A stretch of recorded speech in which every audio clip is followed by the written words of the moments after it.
Hi guys, तो आज की वीडियो में मैं आपको the 100 girlfriend who really loves you का सीजन 1 पूरा एक्सप्लेन करने वाला हूं एक वीडियो में। तो बस आप लोगों से रिक्वेस्ट है कि वीडियो को शुरू से लेकर अंत तक वॉच करना। तो अगर आप कहीं से चैनल पे पहली बार आए हो और अगर आपको वीडियो पसंद आए तो प्लीज चैनल को सब्सक्राइब कर लेना। तो एपिसोड शुरू करते हैं। तो एपिसोड की स्टार्ट हमें मिडिल स्कूल की ग्रेजुएशन सेरेमनी दिखाई जाती है और यहाँ पे सारे बच्चे आखिरी बार एक दूसरे से मिल रहे होते हैं और तभी एक लड़का कहता है, आसाकावा मैं तुम्हें पसंद करता हूँ और क्या तुम मेरे साथ डेट पे चलोगी। तभी वो लड़की कहती है, आईजो तुम बहुत अच्छे हो इसलिए मैं तुम्हें पसंद करती हूँ, पर तुम्हारे साथ डेट पे जाने का आइडिया सोचकर मुझे उल्टी आती है। और इसके बाद आईजो सोचता है कि ये मेरा पहला डेट का रिजेक्शन था जिसके बाद मुझे मरने का मन कर रहा है। और इसके बाद उसके दोस्त को दिखाया जाता है। तभी उसका दोस्त पूछता है, अच्छा चलो तुम मुझे ये बताओ कि अभी तुम्हारे कितने रिजेक्शन हो चुके हैं। और तभी आईजो कहता है, भाई तू ऐसे दिल तोड़ने वाली बात क्यों कर रहा है। तभी उसका दोस्त बोलता है, क्योंकि आज के बाद मैं तुझे मिलने वाला नहीं हूँ। तभी आईजो कहता है, समझ ले भाई सेंचुरी होने वाली है। और ये सुनने के बाद उसका दोस्त बोलता है कि मुझे यकीन नहीं हो रहा कि तुमने 99 बार रिजेक्शन करने के बाद भी अभी तक हार नहीं मानी है और इसके लिए तो तुझे प्राइज मिलना चाहिए। और मुझे ये समझ में नहीं आ रहा कि तू 100 तक पहुंचा कैसे और आखिरकार तूने पहली लड़की से कब रिजेक्शन खाया था। तभी आईजो कहता है, मुझे अभी भी वो पल याद है जब मैं 8 महीने का था। और ये सुन के उसका दोस्त बहुत ज्यादा हैरान हो जाता है, बल्कि मैं भी बहुत ज्यादा हैरान हो जाता हूँ। और तभी आईजो बोलता है, मुझे एक गर्लफ्रेंड की बहुत ज्यादा जरूरत है। और तभी उसका दोस्त बोलता है, मुझे ये समझ में नहीं आ रहा कि तुम्हें इतने रिजेक्शन मिले क्यों, क्योंकि तुम तो बहुत अच्छे लड़के हो। और मुझे ये सोच के बिल्कुल भी हैरानी नहीं होगी कि हाई स्कूल में तुम्हारे और भी ज्यादा रिजेक्शन हो जाएंगे। और तभी हमें आईजो दिखाया जाता है जो कि भगवान से गर्लफ्रेंड मांग रहा होता है। और तभी वहाँ पे एक पर्सन बोलता है, चिंता मत करो। और आईजो देख के काफी घबरा जाता है और चोर चोर चिल्लाने लगता है। और तभी वो पर्सन कहता है, मैं कोई चोर नहीं हूँ,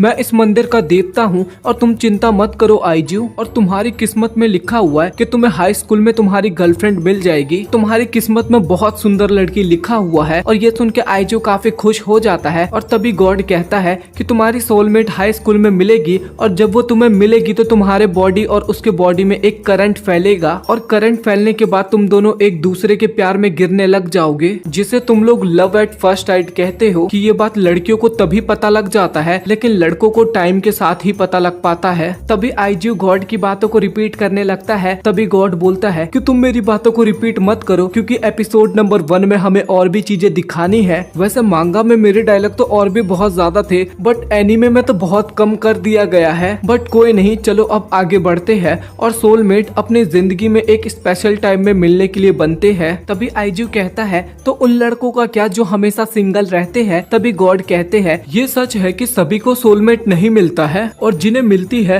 वो सच में खुश नसीब होते हैं। और आईजो एक बात और, तुम्हें हाई स्कूल में 100 सोलमेट मिलेंगी और तुम्हें अपने हिसाब से लड़की चूज करने का मौका मिलेगा। तभी हम देखते हैं कि कुछ चीजों को स्किप कर दिया जाता है। और तभी आईजो कहता है कि क्या अगर मेरी विश पूरी नहीं हुई तो क्या मैं इस टेम्पल को जला सकता हूँ। और तभी गॉड कहता है, रुको जरा, मेरी फिर से लाइनें काट दी गई है। और इसके बाद हमें 1 महीने बाद का सीन दिखाया जाता है और आईजो एक हाई स्कूल में एडमिशन ले चुका था और वहाँ पे वो 2 लड़कियों से टकरा जाता है। और तभी अचानक से उन तीनों की बॉडी में बिजली चमकने लगती है। और तभी आईजो सोचता है, गॉड के हिसाब से क्या ये दोनों मेरी सोलमेट है, पर मुझे अभी इन्हें ऐसे नहीं देखना चाहिए क्योंकि इन्हें अभी कुछ नहीं पता और अगर मैं इन्हें ऐसे देखूंगा तो मैं थोड़ा वियर्ड सा लगूंगा। और तभी आईजो उन दोनों की मदद करने लगता है। तभी एक लड़की गिरने का नाटक करती है और कहती है, लगता है मेरे पैर में बहुत तेज चोट लग गई है, तो क्या तुम मुझे उठा के मेडिकल रूम तक ले जाओगे। और तभी आईजो मन मन में रोने लग जाता है और कहता है कि आखिरकार मैं कैसा सोलमेट हूँ, मैंने अपनी पहली मीटिंग में ही अपने सोलमेट को चोट पहुँचा दी है। और वो लड़की आईजो को रोते हुए देख के कहती है, देखो ये कितना अच्छा लड़का है और इसकी सोल कितनी ज्यादा प्योर है। और तभी दूसरी लड़की भी चोट लगने का एक्टिंग करने लगती है। और तभी आईजो अपने आप को पंच करता है और कहता है कि आखिर मैं किस तरीके का इंसान हूँ और मैंने सिर्फ चलते हुए ही 2 लड़कियों को हर्ट कर दिया। और इसके बाद वो दोनों लड़की आईजो को छोड़ने का नाम ही नहीं लेती। और तभी आईजो कहता है, और क्या मैं सपना देख रहा हूँ, क्योंकि ये दोनों लड़कियां तो मुझे छोड़ने का नाम ही नहीं ले रही और लगता है मैं इस यूनिवर्स का सबसे लकी लड़का बन चुका हूँ। और इसके बाद आईजो उन्हें अपना नाम बताता है और लड़कियां भी उन्हें अपना नाम बताती है, इंदा और हानाजोनु। और वो लड़कियां कहते हैं कि हम तीनों एक ही क्लास में हैं। और तभी कुछ लोग बात कर रहे थे, क्या तुमने वो स्कूल लव की कहानी सुनी है जिसमें कहा जाता है कि इस स्कूल के पीछे पिंक फ्लावर्स का एक बगीचा है, अगर उसमें से किसी किसी को 4 लीव्स फ्लावर मिलता है और अगर वो उसे लेकर किसी को प्रपोज करते हैं तो उनके हाँ होने की सक्सेस रेट 100% होती है। और तब वो दोनों लड़की वहाँ से फटाक से भाग जाती है और हम देखते हैं कि स्कूल की छुट्टी होने के 4 घंटे बाद भी हंजू स्कूल में ही होता है और वो एक टीचर के कॉन्टैक्ट लेंस को ढूंढने में मदद करता है। और जाते वक्त आइजू देखता है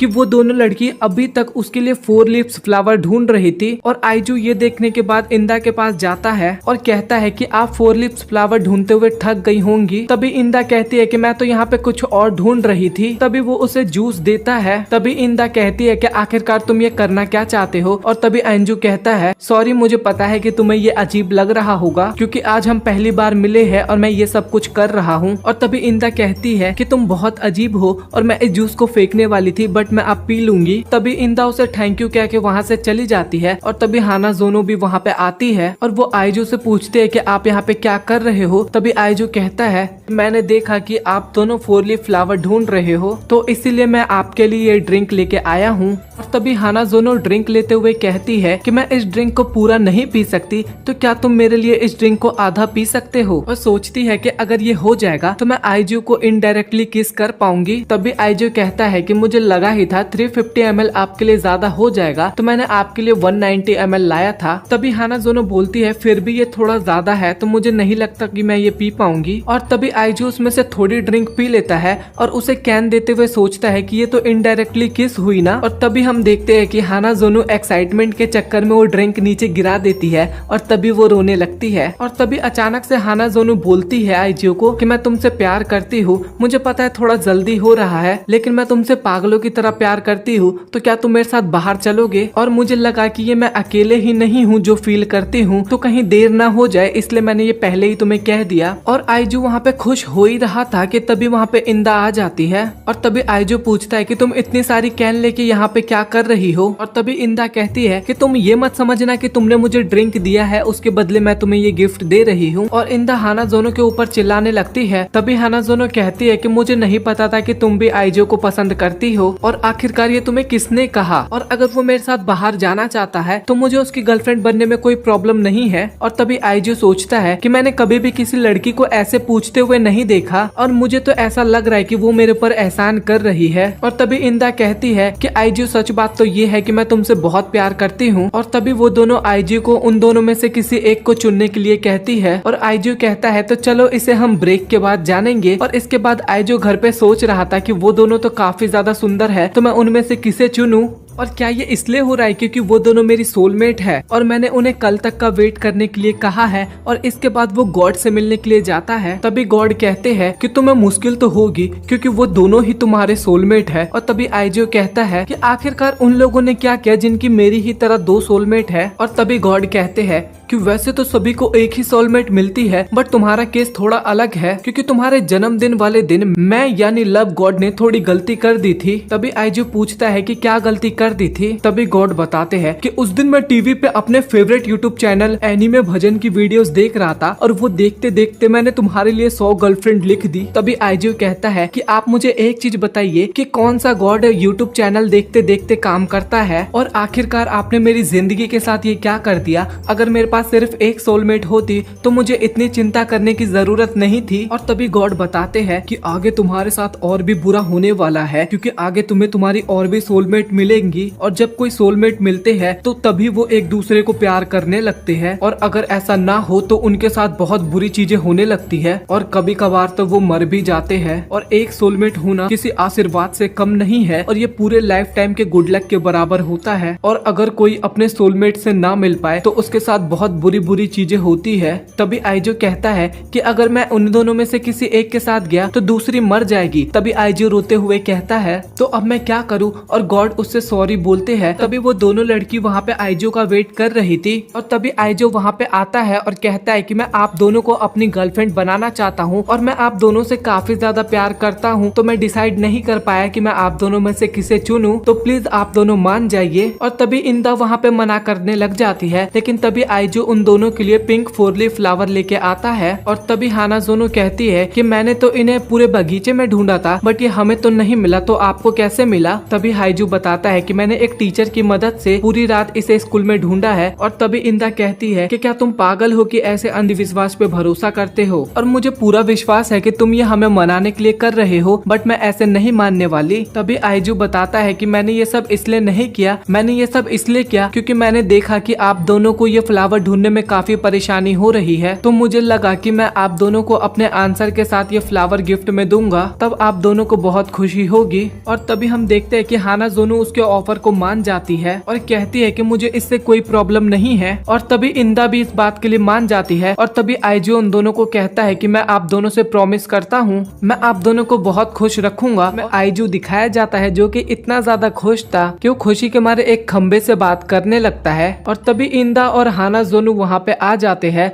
और इंदा पूछती है कि क्या तुम सच में इस खंबे से बात कर रहे थे? तो आइजू बताता है कि मैं इसलिए इस खंबे से बात कर रहा था क्योंकि गर्लफ्रेंड बनने की खुशी के मारे मैं कल पूरी रात सो नहीं पाया। और तभी हम देखते हैं कि हानाजोनो आइजू का हाथ पकड़ लेती है और आइजू काफी ज्यादा शर्माने लग जाता है और हानाजोनो का भी वही हाल था। फिर इसके बाद आइजू जाके इंदा का भी हाथ पकड़ लेता है और वो भी काफी ज्यादा शर्माने लग जाती है, लेकिन फिर भी कहती है कि मुझे इतना भी अच्छा नहीं लग रहा, बट अगर तुम्हें अच्छा लग रहा है तो कोई बात नहीं, पकड़ लो हाथ। तभी हानाजोनो बोलती है कि आइजू अगर तुम मेरे फर्स्ट नेम से बुलाओगे तो मुझे बहुत ही अच्छा लगेगा। तभी आइजू उसे हकारी बोलता है और इसके बाद इंदा भी यही बात बोलने की कोशिश करती है। और तभी इंदा कहती है कि मुझे तुमसे बात करना बिल्कुल भी पसंद नहीं है। और तभी आइजू उसे नराने कहता है। और फिर हमें स्कूल का सीन दिखाया जाता है जहाँ पे वाइस प्रिंसिपल एक लड़के के पीछे भाग रही थी। और तभी हानाजोनो बताती है कि ये यहाँ की वाइस प्रिंसिपल है जो कि स्कूल के रूल्स को लेके बहुत ही ज्यादा स्ट्रिक्ट है और इन्होंने अगर तुम्हें कॉरिडोर में भागते हुए देख लिया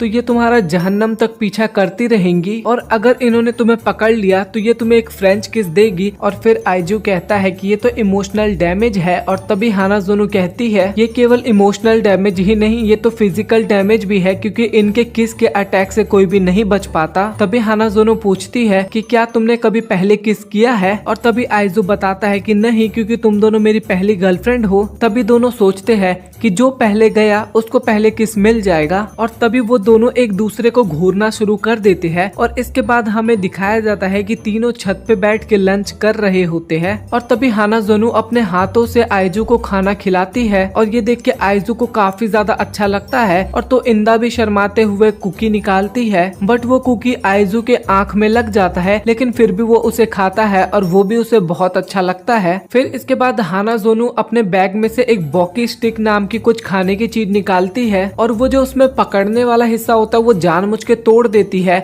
और तभी वो कहती है कि अब हम इसे हाथ से नहीं खा सकते, तो मैं इसे तुम्हें हाथ से नहीं खिला सकती, तो मैं इसे तुम्हें कैसे खिलाऊंगी? और तभी वो बोलती है कि मैं तुम्हें ये ऐसे खिलाऊंगी। और तभी आइजू देखता है कि हानाजोनो दूसरे साइड से खा रही होती है उसी चीज को, और जैसे जैसे खत्म होता है वो और भी ज्यादा क्लोज आने लगते हैं। और इंदा ये देख के काफी ज्यादा जेलस होती है और वो भी एक स्टिक निकाल के आइजू को खिलाने के लिए जाती है, लेकिन वो स्टिक गलती से आइजू के दूसरे आंख में लग जाता है। और भाई आप लोग मानोगे नहीं, मुझे ये वाला लाइन बोलने में ना कम से कम 15 से 20 मिनट लगे, मेरी हंसी रुकी नहीं रही थी भाई इस लाइन पे। और इस कारण हानाजोनो की भी स्टिक टूट जाती है। और तभी इंदा पूछती है कि आखिरकार तुम्हारी आंखें इतनी लाल क्यों है? देख रहे हो भाई वो पूछ भी क्या सवाल रही है भाई, मेरे को बहुत ज्यादा हंसी आ रही है। क्या तुम्हें कोल्ड हो गया है? और वो आइजू का चेहरा पकड़ लेती है और कहती है कि मैंने सुना है कि अगर कोल्ड किसी को हो जाए तो वो दूसरे को पासपोन भी कर सकता है, तो तुम मुझे इसे अपने मुंह से पास कर दो। और तभी हानाजोनो बीच में आ जाती है और कहती है कि मुझे सबसे पहले तुम्हारा टेम्परेचर चेक करना होगा,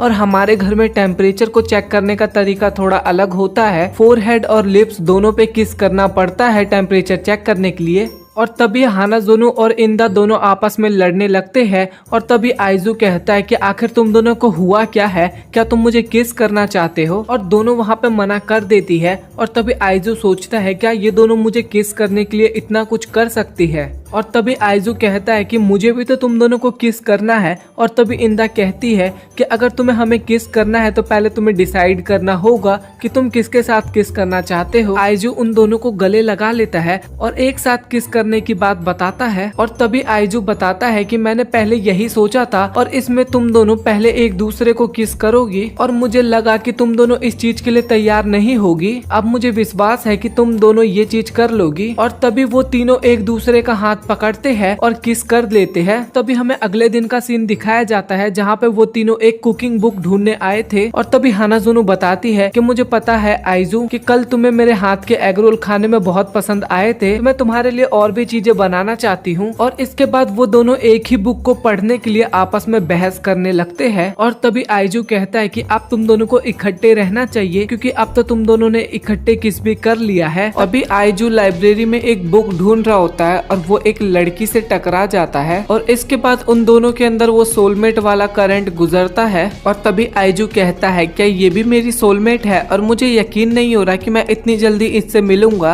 और तभी वो लड़की आइजू को बुक से कुछ पढ़ने के लिए कहती है लेकिन आइजू को कुछ भी समझ में नहीं आता। और उस लड़की के बैंड से पता लगता है कि वो लड़की लाइब्रेरियन है। और वो लड़की फिर से आइजू को बुक पढ़ने के लिए कहती है। फिर वो लड़की बताती है कि आखिरकार वो लाइब्रेरी क्या करने आया है और मैं उसकी मदद करना चाहती हूँ। तभी आइजू उस लड़की को इशारे में अपनी बात समझाने लगता है। और तभी वो लड़की बुक की मदद से कहती है कि आखिरकार तुम अपने मुंह से क्यों नहीं बोल रहे। फिर आइजू को एहसास होता वो लड़की बोल सकती है और वो लड़की किसी और को बुलाने को कहती है लेकिन आइजू मना कर देता है। तभी आइजू कहता है कि मुझे माफ करना, मुझे एहसास नहीं हुआ कि मैं बोल सकता हूँ और क्या तुम मेरी एक रोमांटिक नोवेल ढूंढने में मदद करोगी, या तो तुम मुझे कोई ऐसी एक बुक बता दो जिसमें एक कैरेक्टर अपनी सारी मुश्किलों का हल ढूंढ के आराम से लाइफ को बिताता है। और तभी हम देखते हैं कि वो लड़की आइजू के लिए बुक ढूंढने लगती है और आइजू देखता है कि वो लड़की उसके लिए काफी ज्यादा मेहनत कर रही है और वो लड़की कुछ ज्यादा ही बुक इकट्ठी कर लेती है और आइजू को कहती है कि इनमें से तुम कोई सी भी बुक ले सकते हो। और तभी आइजू कहता है कि मैं सभी बुक्स को ले जाऊंगा। तभी वहाँ पे असिस्टेंट कहती है कि तुम्हारा नया कार्ड इशू होने में 1 हफ्ता लगेगा तो तुम 1 हफ्ते बाद आना। और ये सुन के आइजू काफी उदास हो जाता है। तभी वो लड़की आइजू को अपनी बुक देती है और ये देख के आइजू काफी ज्यादा खुश हो जाता है। और तभी आइजू उस लड़की से उसका नाम पूछता है और उसका नाम शिजुका होता है। तभी आइजू कहता है कि मुझे नहीं पता था कि हम दोनों एक ही क्लास में है और मुझे शक्लें इतनी अच्छे से याद नहीं रहती है।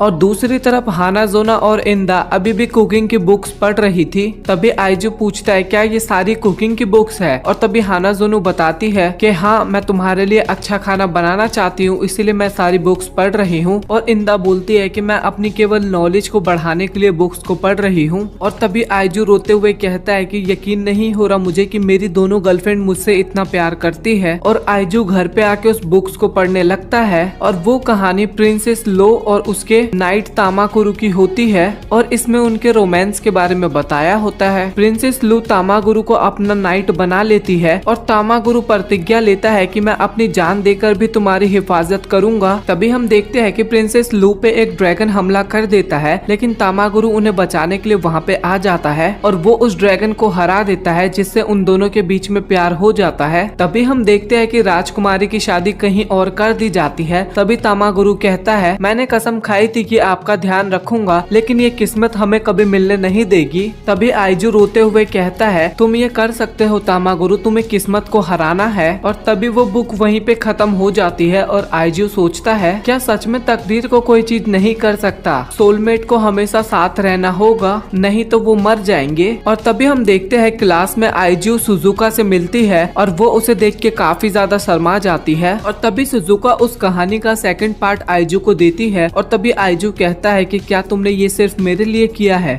इसके लिए बहुत बहुत शुक्रिया। और मैं बहुत टाइम से सोच रहा था कि कहानी में आगे क्या होगा और मुझे तुम्हें थैंक यू कहना है, तो क्या तुम मेरे साथ कहीं पे चलोगी। और दूसरी तरफ हानाजुनु और इंदा अभी भी खाने की बुक को ही लेके लड़ रहे थे। आइजू और सुजुका पार्क में बैठ के बातचीत कर रहे थे और तभी आइजू सुजुका के सामने उस नोबल की तारीफ करने लगता है और ये सुन के सुजुका काफी खुश हो जाती है। और तभी सुजुका बताती है कि ये बुक उसकी भी काफी फेवरेट है और बचपन से उसने इस बुक को पढ़ा है। तभी आइजू कहता है कि तभी तो तुम बात करने के लिए इस बुक से बिल्कुल सही लाइन ढूंढ सकती हो क्योंकि तुम्हें ये बुक पूरी तरीके से याद हो चुकी है। तभी सुजुका कहती है कि मैं तुम्हारी तारीफ के काबिल नहीं हूँ और मैं इस तरीके की हूँ इसलिए अब तक मेरा कोई भी दोस्त नहीं बना है, तो मैं इस कहानी के वर्ड्स को ही देख के खुश हो जाती हूँ। तो मैं तुम्हारा थैंक यू करना चाहती हूँ कि तुमने मेरी इतनी तारीफ की। और तभी आइजू वो बुक उससे दोबारा मांगता है और लाइब्रेरी में असिस्टेंट सुजुका से पूछती है कि आज तुम बहुत खुश लग रही हो, तो क्या तुम्हारे साथ कुछ अच्छा हुआ है। तभी सुजुका शर्माते हुए कहती है कि ऐसा कुछ नहीं हुआ,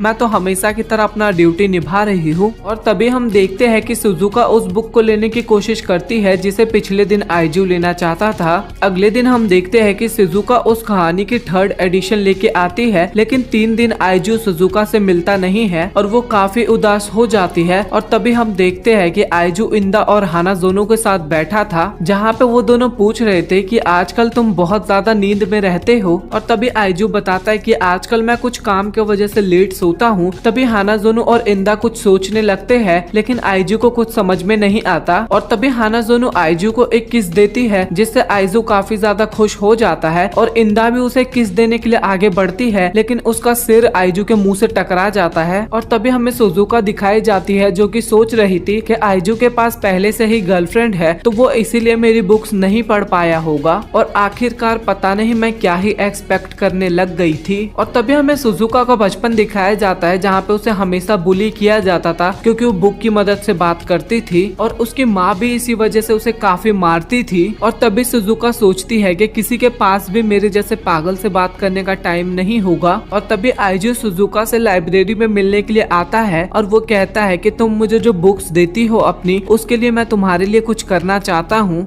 तभी आइजू उसके फोन में एक ऐप को इंस्टॉल करने के लिए कहता है और एक फाइल को इंपोर्ट करने के लिए कहता है जिसमें सुजुका की फर्स्ट बुक होती है। तभी आइजू कहता है कि इस ऐप में तुम जब भी किसी टेक्स्ट को क्लिक करोगी और वो टेक्स्ट जो स्पीच की हेल्प से एक साउंड में कन्वर्ट हो जाएगा। तभी सुजुका सोचती है कि क्या सच में इसने मेरे लिए ये सब किया है। तभी आइजू कहता है कि तुम जब भी लोगों से बुक के द्वारा बात करती थी तो तुम उनसे फेस टू फेस बात नहीं कर पाती थी, पर अब तुम इस ऐप की मदद से उनसे फेस टू फेस बात कर सकती हो। मैं तो ये सोच भी नहीं सकता कि तुम्हारे लिए जोर से बोलना कितना मुश्किल हो सकता होगा, तो इसीलिए मैं तुम्हें उसके लिए फोर्स नहीं करना चाहता। मैं तो बस तुम्हारी कम्युनिकेशन दूसरों के साथ आसान बनाना चाहता था और मैं तो बस ये चाहता हूँ कि ये चीज तुम्हारी लाइफ को इजी बनाने में हेल्प करे। तो चलो फिर इसकी मदद से तुम मेरे साथ बात करो। और तभी सुजुका इसके रिप्लाई में आई लव यू कहती है और कहती है कि मुझे इसका जवाब नहीं चाहिए क्योंकि मुझे पता है तुम्हारे पास ऑलरेडी 2 गर्लफ्रेंड है। बस मैं अपनी फीलिंग्स को शेयर करना चाहती थी कि ये मैं इसलिए नहीं कह रहा हूँ कि ये मेरी सोलमेट है और ये मर जाएगी, ये मैं उसे इसलिए कह रहा हूँ क्योंकि मुझे ये उसको कहना है। तभी सुजुका को वो भी आई लव यू कहता है, लेकिन सुजुका कहती है कि पर हम कभी इकट्ठे नहीं हो सकते। तभी आइजू कहता है कि अगर ये तकदीर ही हमारे रास्ते में आ रही है तो हमें इसे तोड़ देना चाहिए, तो चलो फिर साथ रहे। और उसे गले लगा लेता है और अगले ही पल आइजू इंदा और हानाजोनो से सुजुका को अपनी गर्लफ्रेंड बनाने की परमिशन मांगता है। और ये सुन के इंदा बहुत ही ज्यादा गुस्सा हो जाती है। तभी हानाजोनो रोते हुए कहती है कि मुझे यकीन नहीं हो रहा कि तुम्हें एक नया लव मिल गया है, पर फिर भी तुमने हमें अकेला नहीं छोड़ा है, तो आखिरकार तुम इतने अच्छे कैसे हो सकते हो। तभी आइजू कहता है कि आप दोनों चिंता मत कीजिए क्योंकि मेरी फीलिंग अभी भी आप दोनों के लिए बदला नहीं है, और देखना मैं आप लोगों को बहुत ही खुश रखूंगा, और मैं अगर ऐसा नहीं कर पाया तो मैं खुद ही सुसाइड कर लूंगा। और यही एक सजा है जो उन लोगों को मिलनी चाहिए जो कि अपने प्यार करने वाले को हर्ट करते हैं। और तभी हम देखते हैं कि वो लोग मान जाते हैं। आइजू दिखाया जाता है जो कि सुजुका को अपनी दोनों गर्लफ्रेंड से इंट्रोड्यूस करवाता है। तभी सुजुका अपने फोन के जरिए उन दोनों से मिलने की खुशी जताती है। इसके बाद वो दोनों सोचते हैं ये तो काफी इंटरेस्टिंग पर्सनैलिटी है। तभी आइजू सुजुका को बोलता है कि मैं तुम्हारी फेवरेट नॉवल का वॉल्यूम 2 भेज रहा हूँ जिसमें हमारे क्लासमेट के नेम भी है। तभी आइजू इंदा और हानाजोनो को समझाता है कि सुजुका अपने नॉवल के जरिए लोगों से बात करती है, और आइजू बताता है कि ये एक लाइब्रेरियन है और इसको बुक्स बहुत ज्यादा पसंद है। तभी आइजू सुजुका की कुछ हरकतों के बारे में बताता है कि जैसे वो खुश होती है तो वो उछलती है, और जब वो डरी हुई होती है तो उसके पैर दोनों मुड़े होते हैं। और वो क्यूटनेस के बारे में बताता है, जब हानाजोनो कुछ सोच रही होती है तो वो अपने मुंह में एक फिंगर डालती है, और उस समय पे मुझे हानाजोनो काफी ज्यादा क्यूट लगती है। और इंदा की बात की जाए तो ये जब भी किसी को कॉम्प्लीमेंट देती है तो ये अपनी उंगली से अपने बालों को घुमाने लगती है, और तभी वो तीनों सोचती है कि आखिर ये हमारे बारे में कितनी चिंता करता है। और इसके बाद आइजू इंदा और हानाजोनो के साथ की हुई किस के बारे में बात करने लगता है। और इसके बाद वो दोनों शर्मा जाते हैं और तभी सुजुका कहती है तो इसका मतलब तुमने पहले ही किस कर लिया है। और सुजुका इसके बाद और भी ज्यादा नर्वस हो जाती है और अपनी हरकतों के लिए माफी मांगती है। तभी हानाज़ोनो कहती है कि तुम्हें भी आइजू को किस करना है और तभी सुजुका बोलती है मेरी डेस्टिनी में लिखा है कि मुझे पवित्र रहना है, तुम मुझे माफ करना। और तभी आइजू कहता है कोई बात नहीं, क्योंकि जब तुम किस देने के लिए राजी होगी मैं तभी तुम्हें किस करूंगा, बिना तुम्हारी मर्जी के नहीं करूंगा। तभी हम देखते हैं कि इंदा और हानाज़ोनो दोनों आइजू को जबरदस्ती खाना खिलाते हैं और आपस में लड़ती भी है। और सुजुका ये सब देख के चुपचाप खाना खाना शुरू करती है। और तभी वो दोनों आइजू से बात करने के लिए फिर से लड़ने लगते हैं। और तभी आइजू कहता है कि प्लीज अपने पर्सनल स्पेस का ध्यान रखो, नहीं तो तुम दोनों फिर से एक दूसरे को किस कर लोगी। और तभी आइजू कहता है कि सुजुका बहुत ही ज्यादा चुपचाप बैठी है और लगता है अभी इसे इन दोनों की आदत नहीं पड़ी है। और इसके बाद आइजू सभी को ऑटमेट खेलने के लिए कहता है। तभी आइजू कहता है कि हम इस बार इसमें एक पेनल्टी भी ऐड करेंगे और जो भी हारेगा उसे विनर गुदगुदी करेगा।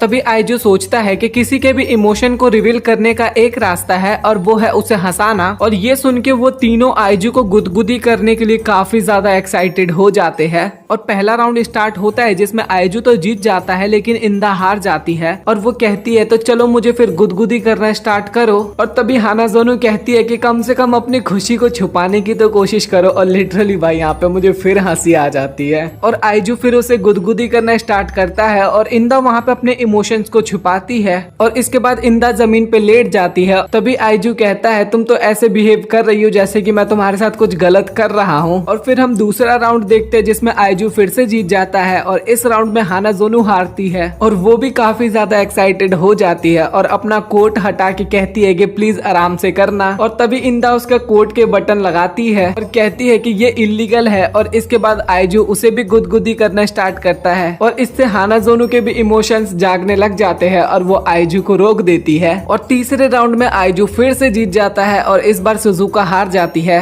मुझे तो ऐसा लग रहा है कि आइजू चीटिंग कर रहा है गेम में। और तभी आइजू मन में सोचता है कि मैं तो इसका बहुत टाइम से इंतजार कर रहा था और मैं ये देखना चाहता हूँ कि सुजुका हंसते हुए कैसी लगती है। और हम देखते हैं कि आइजू जैसे ही उसे गुदगुदी करना स्टार्ट करता है वो अपने इमोशन को फोन की मदद से बताना शुरू करती है। और तभी आइजू सोचता है कि मैं उम्मीद नहीं कर रहा था बट ये तो बहुत ही ज्यादा क्यूट लग रही है, तो मैं इसे फिर से गुदगुदी करूंगा। और इसके बाद हानाज़ोनो और इंदा बात कर रहे होते हैं तो देखा जाए तो ये सबसे शांत वे है हंसने का, तो वो दिल से हंस रही है। और आइजू एक बार भी नहीं हारा तो उससे गुदगुदी करवाने का तो मिशन खत्म हो गया। तो नेक्स्ट मिशन है कि अब मैं उसे गुदगुदी करूंगी। और अगले राउंड में हम देखते हैं कि आइजू हार जाता है और सुजुका जीत जाती है। और जब सुजुका आइजू के पास जाने लगती है तब इंदा और हानाज़ोनो उससे काफी ज्यादा जेलस होते हैं। और तब हम देखते हैं कि सुजुका के सिर्फ एक उंगली टच करने से ही आइजू काफी ज्यादा हंसने लग जाता है। तभी हानाज़ोनो सोचती है कि आखिरकार ये क्या कर रही है, इसके पास अच्छा मौका था आइजू को टच करने का बट ये ऐसा क्यों नहीं कर रही। तो क्या इसका यही शाय और डरपोक नेचर है जिसके कारण आइजू इससे अट्रैक्ट हुआ है।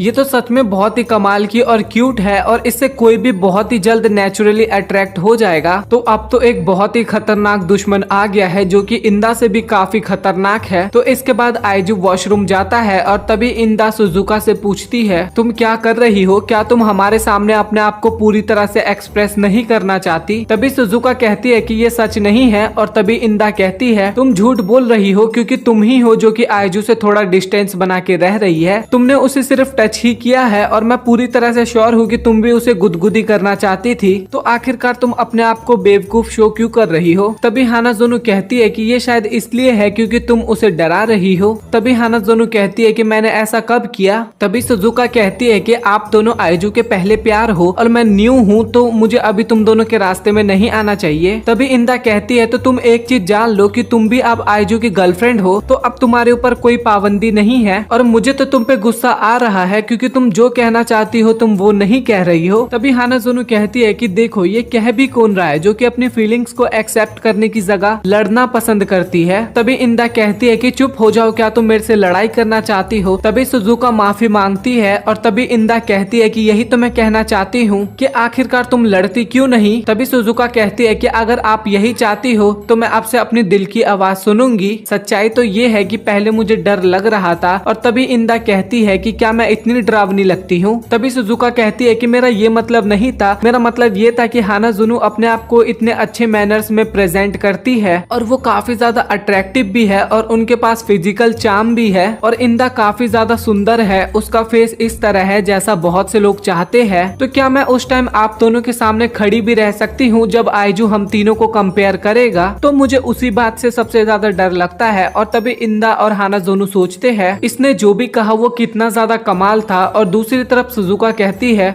मैं एक सिंपल सी लड़की हूँ जो कि एक बच्चे की तरह दिखती है और मेरी पर्सनैलिटी भी उतनी ज्यादा अच्छी नहीं है। और इंदा कहती है कि मुझे लगता है कि तुम बहुत ही ज्यादा क्यूट हो, तुम छोटी और प्यारी हो और एक लड़की में ये क्वालिटी सबसे ज्यादा अच्छी होती है। तो मैंने तुम्हें जो भी कहा उसके लिए मुझे माफ कर देना। और तभी हानाजोनु कहती है सही कहा, इंदा तो हमेशा लड़ती रहती है, तुम उसकी बात का बुरा मत मानना। और आइजू तो हमारी सोच से भी ज्यादा हमें प्यार करता है और मुझे पूरा यकीन है कि आइजू तुम्हें तुम्हारे बारे में सारे अच्छे पॉइंट बताएगा जो कि उन्हें पसंद है। तभी इंदा कहती है कि मेरा पॉइंट ये है कि तुम्हें हमारे सामने अपनी फीलिंग्स को रोकने की कोई जरूरत नहीं है, तुम आइजू को जो भी कहना चाहती हो वो कह सकती हो। और फिर वो तीनों दोस्त बन जाते हैं और हमें आइजू दिखाया जाता है और वो सोचता है ये तो उससे भी अच्छा गया जैसा मैं सोच रहा था। और इसके बाद हमें कुछ टाइम पहले का सीन दिखाया जाता है और वो देखता है कि इंदा किसी कारणवश गुस्सा हो रही थी और आइजू सोचता है कि इंदा आखिरकार गुस्सा क्यों हो रही है और इससे पहले कि अगर यहाँ पे कोई लड़ाई हो मुझे वो लड़ाई रोकनी होगी, बट मुझे ऐसा नहीं करना चाहिए। और आखिरकार मैंने ये गेम क्यों स्टार्ट की थी? अगर ये लोग हर वक्त पे लड़ाई करते रहेंगे और अगर मैं इसी तरह से हर वक्त चिंता में रहूंगा तो ये लोग वो नहीं बोल पाएंगे जो ये लोग कहना चाहे और हमेशा लड़ते रहेंगे। और अगर मैं चाहता हूँ कि ये लोग हिम्मत करके आपस में बात करे तो इसके लिए मुझे इन तीनों को स्पेस देना होगा।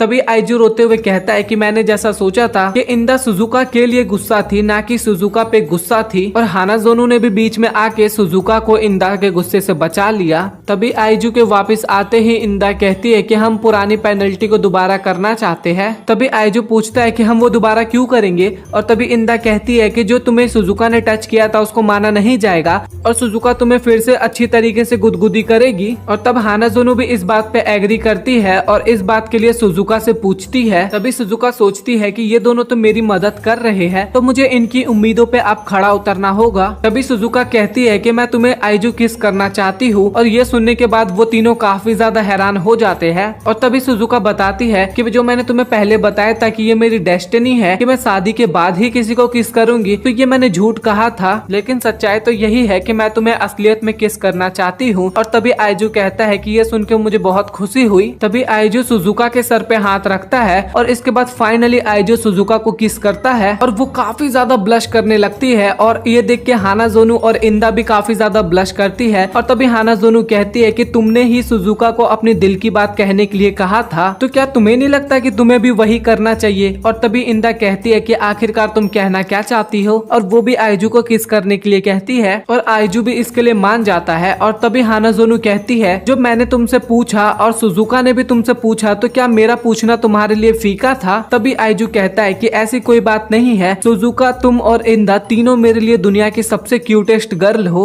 और वो दोनों भी किस कर लेते हैं और इसके बाद हानाजोनु भी पूरी तरह से शॉक्ड हो जाती है। और आइजू फिर इंदा को भी किस करने के लिए कहता है और तभी इंदा कहती है कि अगर तुम इतने ही उतावले हो तो मैं तुम्हें मना नहीं करूंगी और मुझे इससे कोई फर्क नहीं पड़ता। और इंदा धीरे धीरे फिर से आइजू की तरफ बढ़ने लगती है और भाई ये सीन भी देख के मुझे बहुत ही ज्यादा हंसी आता है। और तभी आइजू इंदा को गले लगाते हुए कहता है कि इंदा तुम सच में बहुत ही ज्यादा क्यूट हो। और तभी इंदा शर्मा के आइजू को दूर कर देती है और आइजू फिर से इंदा की तारीफ करने लगता है। और तभी इंदा उसे मारने लगती है लेकिन आइजू उसे फिर से किस करने के लिए कहता है और वो इसका जवाब भी पूछता है और इसके बाद इंदा भी उसे किस करने के लिए मान जाती है। और इसके बाद वो तीनों ही शर्माने लग जाते हैं। उनका रिजल्ट आ गया था जहाँ पे हानाजोनु, सुजुका और इंदा आइजू का वेट कर रहे थे। तभी हानाजोनु कहती है कि क्या वो कुछ टाइम के लिए अपने फोन को अकेला नहीं छोड़ सकता था? तभी सुजुका कहती है कि उन्होंने कहा है कि वो उसके लिए बहुत ही ज्यादा इम्पोर्टेंट है। तभी हमें फ्लैशबैक दिखाया जाता है जहाँ पे आइजू कहता है उस फोन में हमारी सारी पिक्चर्स है और इसीलिए वो मेरी जिंदगी से भी ज्यादा इम्पोर्टेंट है। और ये सुन के वो तीनों काफी ज्यादा इमोशनल हो जाती है। और जैसे ही आइजू क्लास में पहुंचता है तभी वो देखता है कि एक लड़की क्लास में बैठ के काम कर रही थी और कहता है ये पक्का ईआई होगी। और आइजू तभी अपना फोन उठाता है और ईआई को भी कहता है रिजल्ट देखने के लिए। तभी ईआई कहती है कि इन सब में बस टाइम वेस्ट होता है और वैसे भी मैंने टॉप ही किया होगा तो इसीलिए रिजल्ट देखना बेकार है। और जैसे ही वो दोनों एक दूसरे के साथ आंख मिलाते हैं तभी वो सोलमेट वाला करंट फिर से उनको फील होता है। तभी आइजू कहता है कि अगर आप बुरा ना माने तो क्या हम दोनों मिल के साथ चल के रिजल्ट देखे। लेकिन EI फिर से मना कर देती है और आइजू वहाँ से चला जाता है। तभी हम देखते हैं कि हानाजोनो को 25,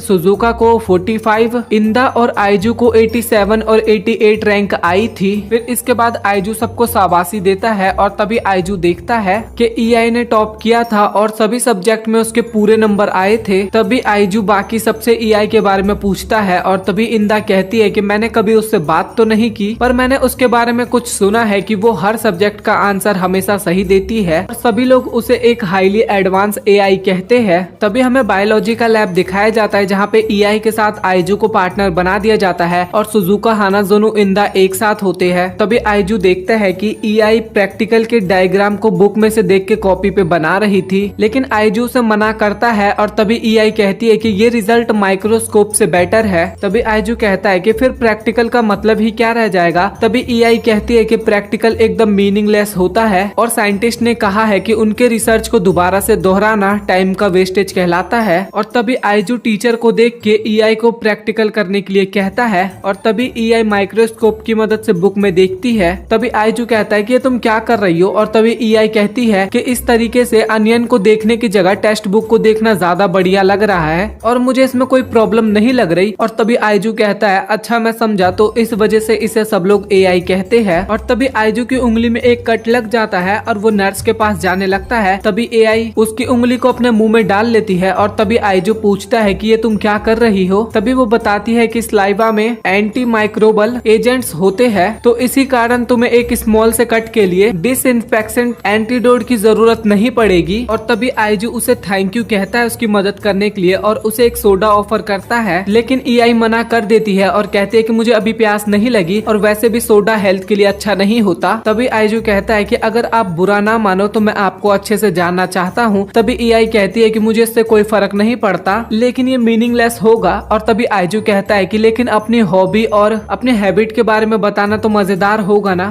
तभी AI कहती है कि मैंने अपना एक भी दिन ऐसे बेकार के कामों के लिए वेस्ट नहीं किया है और इससे ग्रेड और परफॉर्मेंस तो बिल्कुल भी नहीं बढ़ते। तभी आइजू कहता है कि पर ग्रेड और परफॉर्मेंस ही सब कुछ नहीं होता। तभी AI कहती है कि इस दुनिया में कोई सी भी चीज जो तुम्हारे फ्यूचर को प्रॉफिट नहीं देती तो वो मीनिंगलेस कहलाएगी। तभी आइजू कहता है कि तुम गलत हो और लाइफ का दूसरा मीनिंग ही फन करना होता है। तभी EI कहती है कि मीनिंग तो केवल हम वैल्यू से डिफाइन करते हैं और वैल्यू सिर्फ तभी हो सकती है जब हमें किसी चीज से फायदा होता हो, चाहे वो मनी, किसी टूल या फिर नॉलेज पे ही डिपेंड करता हो। तभी वो वहाँ से चली जाती है और तभी आइजू कहता है क्या सच में ये मेरी सोलमेट है। तभी हम AI को देखते हैं जो कि घर पे स्कूल का होमवर्क करते टाइम आइजू को याद कर रही थी। तभी वो सोचती है कि आखिरकार मैंने ये सब क्यों किया, क्या मैंने उसकी मदद करने के लिए किया या फिर मैं उसे जीतना चाहती थी। आखिरकार ये किस तरीके की फीलिंग है और ये तो एकदम इलॉजिकल है और इस तरीके से डिस्ट्रैक्ट होना भी समय की बर्बादी है। और तभी हम देखते हैं कि वो पाई की वैल्यू को लिख के अपने फोकस को रिगेन करती है, लेकिन वो इसके बाद भी ध्यान नहीं लगा पाती। और फिर अगले दिन AI आइजू को कहती है कि मैंने आखिरी में कंक्लूजन निकाला है कि मुझे तुमसे प्यार हो गया है, तो मैं चाहती हूँ कि तुम मेरे साथ एक रिलेशनशिप में आओ।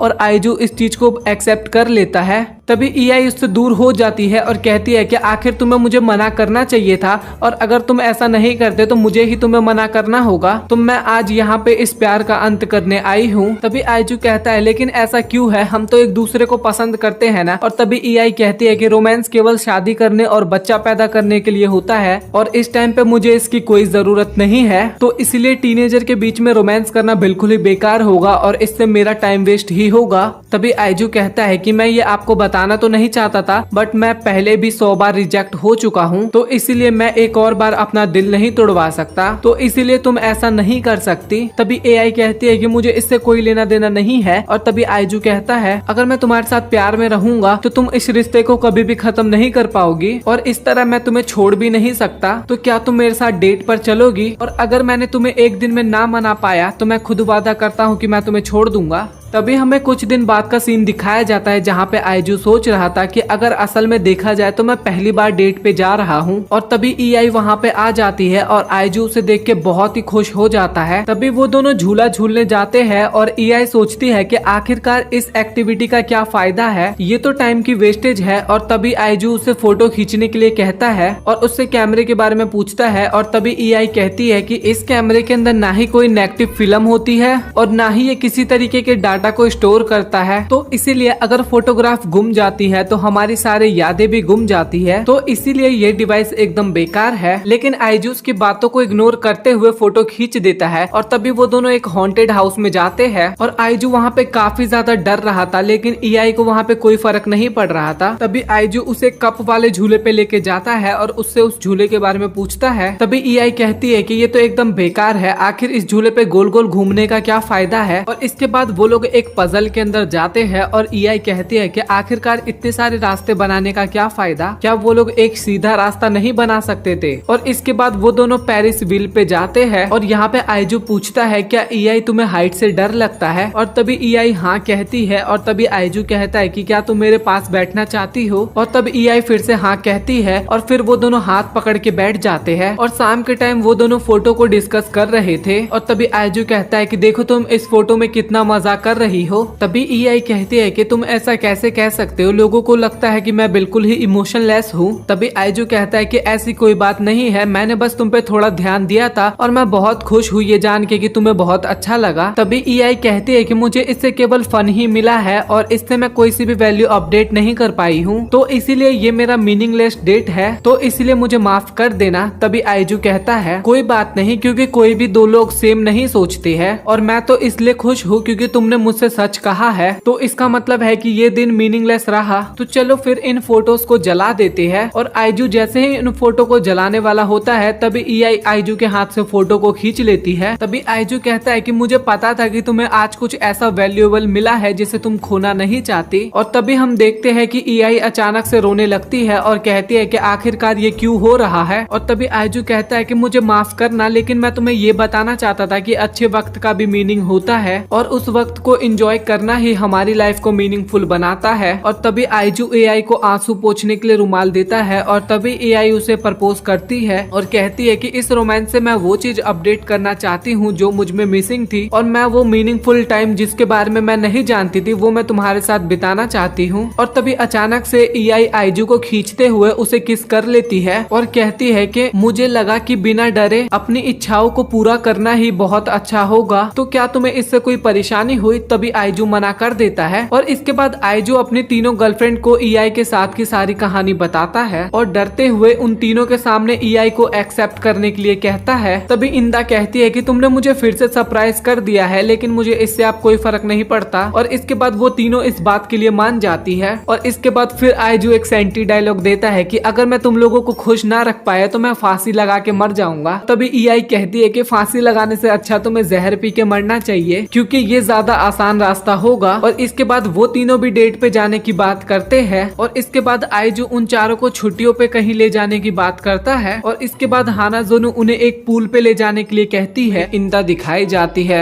जो कि एक शॉप में स्विम सूट खरीदने के लिए गई थी और ये इस टाइम पे काफी ज्यादा परेशान थी, क्योंकि ये केवल अब तक लड़कियों के साथ ही पूल में गई थी, लेकिन अब उसे आईजू के साथ भी जाना होगा। तभी इंदा एक स्विम सूट उठाती है, लेकिन कहती है कि ये मुझ पे बिल्कुल भी अच्छा नहीं लगेगा, लेकिन क्या ये आईजू को पसंद आएगा। और अगले ही पल में हमें पूल का सीन दिखाया जाता है जहाँ पे आईजू आया होता है और वहाँ पे और भी तीनों लड़कियां आ जाती है और उन्हें देख के आईजू की तो हालत लिटरली खराब हो चुकी थी एकदम। और सुजुका उन दोनों के आगे अपने आप को देख के आईजू को सॉरी कहती है, लेकिन आईजू उसकी तारीफ करता है। और तभी वहाँ पे इंदा भी आ जाती है और इसे देख के आईजू काफी हैरान होता है और कहता है तुम कपड़ा चेंज करने से पहले यहाँ पे आ गई, वापस चले जाना चाहिए तुम्हें यहाँ से, अगर किसी ने तुम्हें देख लिया तो। तभी इंदा कहती है कि मैं बिना कपड़ों के नहीं हूँ, बस मुझे ठंड लग रही थी, मैं यहीं पे बैठूंगी, तुम चारों जाके पूल में मजे करो। तभी आईजू कहता है कि अगर तुम्हारी तबीयत खराब है तो हम यहाँ पे कैंसिल कर देते हैं इस पार्टी को। और तभी इंदा कहती है कि कैंसिल करने की जरूरत नहीं है। तभी ईआई कहती है कि तुम्हें दूसरी जगह पे बैठना चाहिए क्योंकि वहाँ पे सनलाइट की ज्यादा किरणें आ रही है और वो तुम्हें गर्म रखेंगी। तभी इंदा कहती है थैंक यू, लेकिन तुम्हें मेरी चिंता करने की जरूरत नहीं है। और तभी ईआई कहती है हम इतने भी क्लोज नहीं है कि मैं तुम्हारी तुम्हारी चिंता करूं। और इसके बाद तभी इंदा ईआई को मारने लगती है और कुछ देर बाद वहाँ से चली जाती है और इसके बाद वो चारों लोग पूल में आ जाते हैं। तभी हानाज़ोनो आइजू से कुछ ज्यादा ही चिपकने की कोशिश करती है और कहती है कि पानी का फ्लो बहुत ज्यादा हो रखा है। और तभी ईआई आती है और आइजू का हाथ अपने एक बॉडी पार्ट पे रख देती है और कहती है कि मैं चाहती हूँ कि तुम भी मेरी तारीफ करो आइजू। और ये देख के हानाज़ोनो कहती है कि ये तुम क्या कर रही हो, और खुद भी वही चीज करने लगती है। और ये देख के लिटरली भाई आइजू की तो हालत ही वहाँ पे खराब हो जाती है और दोनों आपस में बहस करने लग जाते हैं कि वो बॉडी पार्ट किसका ज्यादा बढ़िया है। और जब दूसरी तरफ आइजू को देखते हैं उसकी तो हालत ही खराब हो चुकी थी और वो पानी में बेहोश हो चुका था।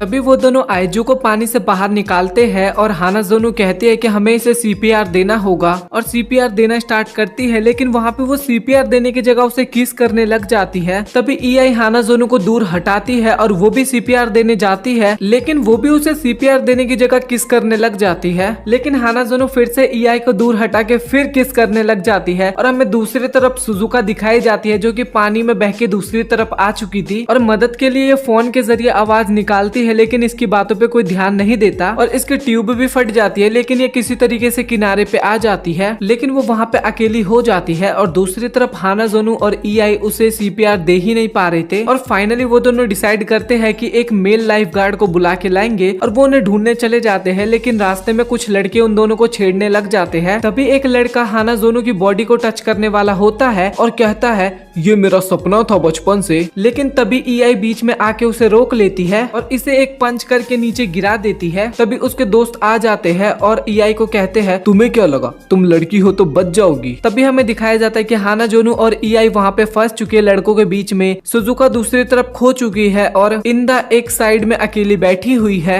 और दूसरी तरफ आइजू जो कि मरने की कगार पे आ चुका है। तभी ईआई कहती है ठीक है मैं तुम्हारे साथ चलूंगी और वहीं दूसरी तरफ हानाज़ोनो को मेल लाइफ गार्ड को ढूंढने के लिए कहती है, लेकिन हानाज़ोनो उसे ऐसा करने के लिए मना करती है। तभी ईआई कहती है कि तुम आइजू के साथ ज्यादा लंबे समय से हो तो तुम्हारी चिंता उसको ज्यादा होगी। लेकिन तभी हानाज़ोनो कहती है कि हम दोनों में से कोई भी तुम्हारे साथ नहीं आएंगे। और तभी ईआई कहती है कि ये तुम क्या कह रही हो। तभी हानाज़ोनो कहती है कि ये सभी को पता है कि तुम आइजू को ज्यादा लंबे टाइम से डेट नहीं कर रही, इसीलिए तुम्हें उसके बारे में कुछ ज्यादा चीजें नहीं पता। तभी वो लड़का हानाज़ोनो को गलत जगह पे टच करने वाला होता है, लेकिन तभी वहाँ पे आइजू आ जाता है और कहता है कि तुम मेरी गर्लफ्रेंड के साथ ये क्या कर रहे हो। तभी वो दूसरा बंदा बोलता है कि तुम साइड हट जाओ, इसने मेरी दोस्त को मारा है। तभी हानाज़ोनो कहती है क्योंकि उसने मुझे पकड़ने की कोशिश किया था इसलिए मैंने उसे मारा। तभी वो लड़का कहता है कि किसने कहा हमें एक लड़के के साथ वो सब चीजें करना है, और वैसे तुम्हारे इन दोनों में से गर्लफ्रेंड कौन है, उसे लेके जाओ यहाँ से। और तभी आइजू कहता है कि ये दोनों ही मेरी गर्लफ्रेंड है। तभी वो बंदा कहता है तुम्हें लगता है मैं इस बात पे यकीन करूंगा। और तभी आइजू कहता है ये दोनों सच में मेरी गर्लफ्रेंड है। और तभी वो बंदा कहता है अगर ऐसी बात है तो तुम दोनों को किस करके दिखाओ।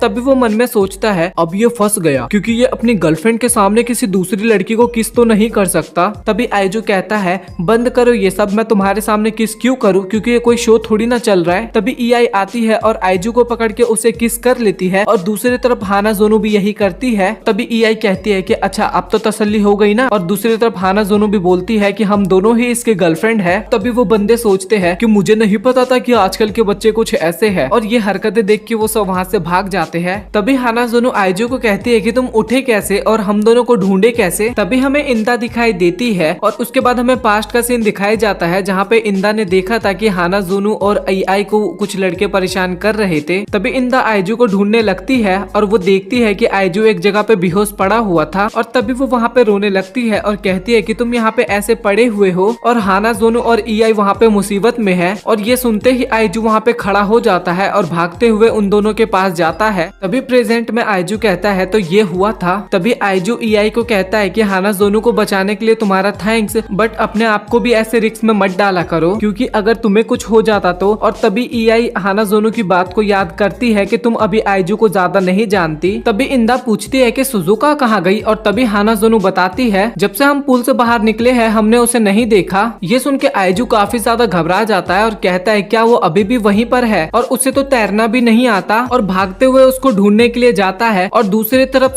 सुजुका जो कि फोन की मदद से अभी भी मदद मांग रही थी, लेकिन उसके फोन की बैटरी खत्म हो जाती है। और दूसरी तरफ आइजू जो कि चिल्ला चिल्ला के सुजुका को ढूंढ रहा था। सुजुका अपना हाथ हिला के आइजू को दिखाने की कोशिश करती है, लेकिन आइजू उसे नहीं देख पाता। और तभी सुजुका सोचती है कि अब मुझे अपने ही आवाज से उसे बताना होगा, लेकिन मेरी आवाज काफी धीमी है और शायद उसे सुनाई भी नहीं देगा। तभी सुजुका हिम्मत रख के अपनी आवाज निकालती है और आइजू बोलती है और आइजू उसे सुन भी लेता है। तभी आइजू उसे देखते हुए कहता है कि मुझे खुशी है कि तुम ठीक हो, और उसे उठा के ले जाने लगता है। और जाते वक्त सुजुका उसे किस कर लेती है और आइजू का चेहरा एकदम लाल हो जाता है और कहता है कि यहाँ पे काफी सारे लोग हैं, तो थोड़ा देख के किस किया करो। तभी इसके बाद आइजू बताता है कि मैं एक ब्रेक लेने वाला हूँ और इंदा भी मेरे साथ ही ब्रेक लेगी क्योंकि उसकी तबीयत ठीक नहीं है। तभी आइजू इंदा को कहता है कि मैंने तुम्हें नोटिस किया था जब मैं हानाजोनो और एआई से बात कर रहा था, तो तुम उन दोनों की चेस्ट देख रही थी। तभी इंदा कहती है कि ऐसा कुछ भी नहीं है। तभी आइजू कहता है कि चेंजिंग रूम में तुम कॉन्फिडेंट नहीं थी अपना स्विमसूट दिखाने के लिए, यही बात है ना। और तभी इंदा कहती है कि ऐसा कुछ भी नहीं है, मुझे सच में ठंड लग रही है। और तभी आइजू कहता है कि अगर ऐसा है तो तुमने मेलन सोडा क्यों मंगवाया है। और इंदा वहीं पे फंस जाती है। और तभी आइजू कहता है कि वो दोनों सच में काफी ज्यादा ब्यूटीफुल और गुड लुकिंग है, और तुम दोनों इंदा और सुजुका एक हाई स्कूल के मुताबिक बहुत ही ज्यादा सुंदर हो, और वो जो दोनों है वो काफी ज्यादा डिफरेंट है। तभी इंदा कहती है कि सुजुका अलग है, वो छोटी और क्यूट है, मैं तो बहुत ज्यादा लंबी हूँ और उतनी क्यूट भी नहीं हूँ। और तभी आइजू से खड़ा होने के लिए कहता है, और जैसे ही वो खड़ा होती है तभी उसका कपड़ा उतार देता है आइजू। और ये देख के इंदा उसे काफी ज्यादा मारती है, लेकिन आइजू वहाँ पे काफी ज्यादा हैरान खड़ा था और कहता है कि तुम तो इस स्विम सूट में काफी ज्यादा अच्छी लग रही हो। और तभी उसे हग करते हुए कहता है, क्या तुम बता सकती हो कि मेरा दिल कितनी जोर से धड़क रहा है? मैं फील कर सकता हूँ कि तुम्हारा दिल काफी तेज धड़क रहा है। तभी इंदा आइजू को कहती है कि तुम्हारा दिल मेरे दिल से ज्यादा तेज धड़क रहा है। तभी आइजू कहता है कि मैं तुम्हारे इतने ज्यादा क्लोज हूँ कि हम दोनों आपस में दोनों की दिल की धड़कन काफी अच्छे से सुन सकते हैं, और ये सिर्फ मैं तुम्हारे साथ कर सकता हूँ। बात ये नहीं होती कि कौन कितना ज्यादा सुंदर है या फिर कौन बेकार, तुम सभी बहुत ही ज्यादा यूनिक हो और अट्रैक्टिव हो। और ये देख के इंदा काफी ज्यादा ब्लश करने लग जाती है, और ऐसा देख के आइजू उसे किस करने के लिए जाता है, और वो दोनों एक दूसरे को किस करते हैं और मन में दोनों आपस में लव यू बोलते हैं। फिर इसके बाद वो दोनों भी पूल में जाने लगते हैं, और तभी हानाजोनो कहती है कि तुम्हारा स्विमसूट तो काफी ज्यादा क्यूट सा है। और तभी इंदा कहती है कि नहीं, ऐसा भी नहीं है। तभी आइजू कहता है, तो चलो अब तो हम सभी साथ है, तो चलो अब पूल डेट शुरू करते हैं। और इसके बाद एक एक करके आइजू सभी के साथ काफी ज्यादा टाइम स्पेंड और मजे करता है, और ये सभी लोग काफी ज्यादा खुश होते हैं। और लड़कियां आइजू को कहीं पे लेके जा रही होती है, तभी रास्ते में आइजू को एक लड़की दिखती है,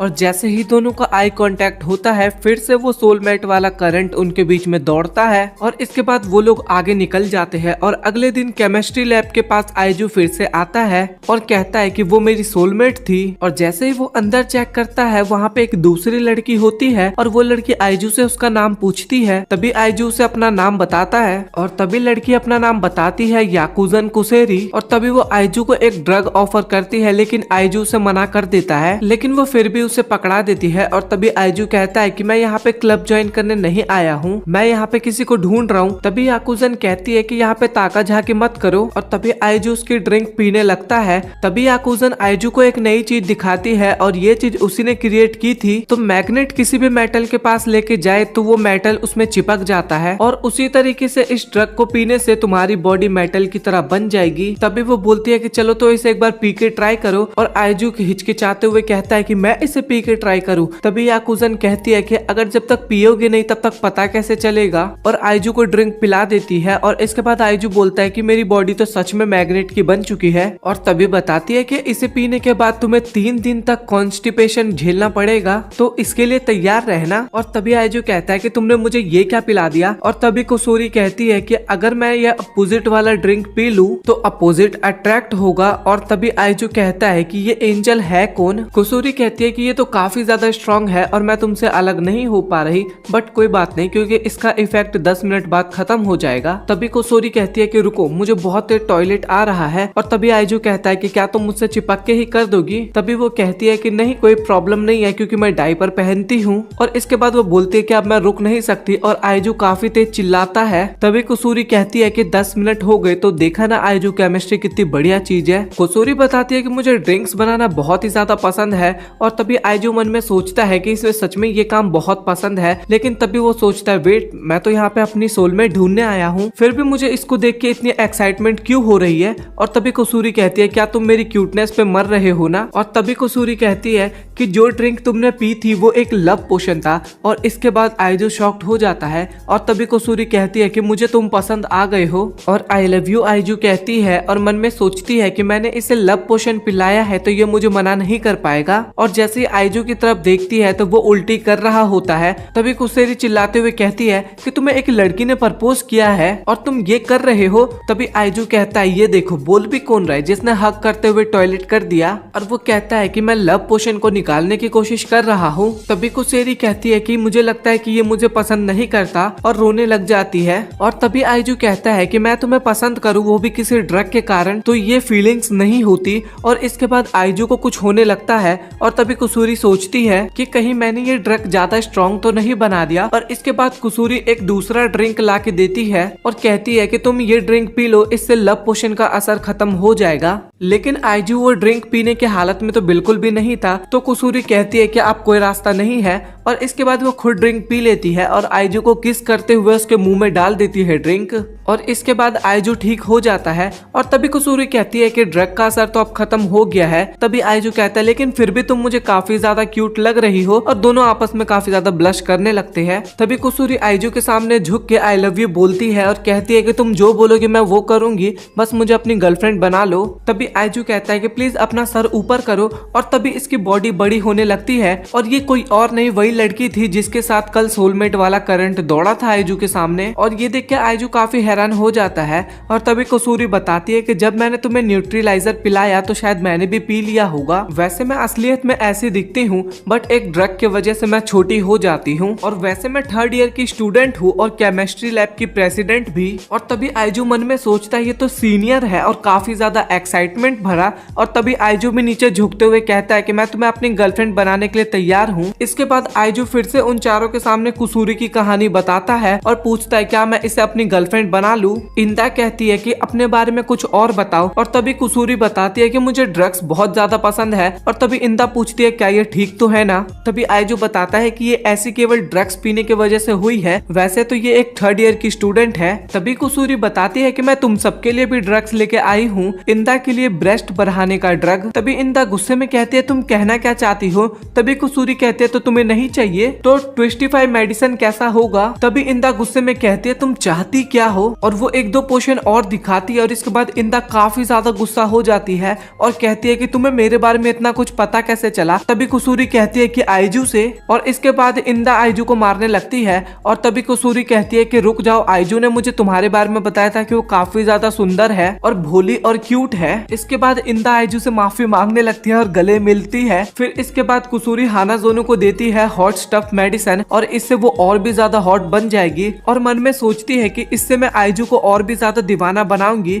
और पूरी ड्रिंक पी जाती है। और तभी उसके शरीर पे पसीने आने लगते हैं और उसके पूरे कपड़े पिघलने लगते हैं। तभी कुसूरी कहती है कि इस ड्रग से कपड़े पिघल जाते हैं और वो बहुत ज्यादा एम्बैरेसिंग फील कर रही थी। तभी आइजू उसे अपना कपड़ा दे देता है। और तभी हानाजोनो कपड़े पहनते टाइम सोचती है कि इसमें से तो आइजू के पसीने की स्मेल आ रही है और काफी ज्यादा खुश हो जाती है। और तभी कुसूरी कहती है कि सुजुका के लिए बन फैन मेडिसिन। और सुजुका भी पूरा पी लेती है और उसके बाद 2 कान आ जाते हैं उसके एक्स्ट्रा। और ये देख के आइजू कहता है कि ये तो काफी ज्यादा क्यूट लग रही है। और तभी आइजू उसके कान टच करता है और ये सुजुका को काफी बढ़िया लग रहा था। और ईआई के लिए हेयर कंट्रोल मेडिसिन। और ये देख के ईआई भी काफी इम्प्रेस होती है और अपने बालों से आइजू का मुंह साफ करती है और उसे अपने क्लोज लाके उसे किस कर लेती है। तभी कुसूरी कहती है कि इस मेडिसिन का असर केवल 10 मिनट तक होता है और दोबारा पीने पे टकला होने का खतरा होता है। तभी ईआई कहती है कि टकला होने के बाद मुझे बाल का केयर करने की जरूरत नहीं पड़ेगी। तभी आइजू कहता है क्या तुम श्योर हो। तभी ईआई कहती है कि क्या तुम्हें मैं तभी भी पसंद आऊंगी आइजू।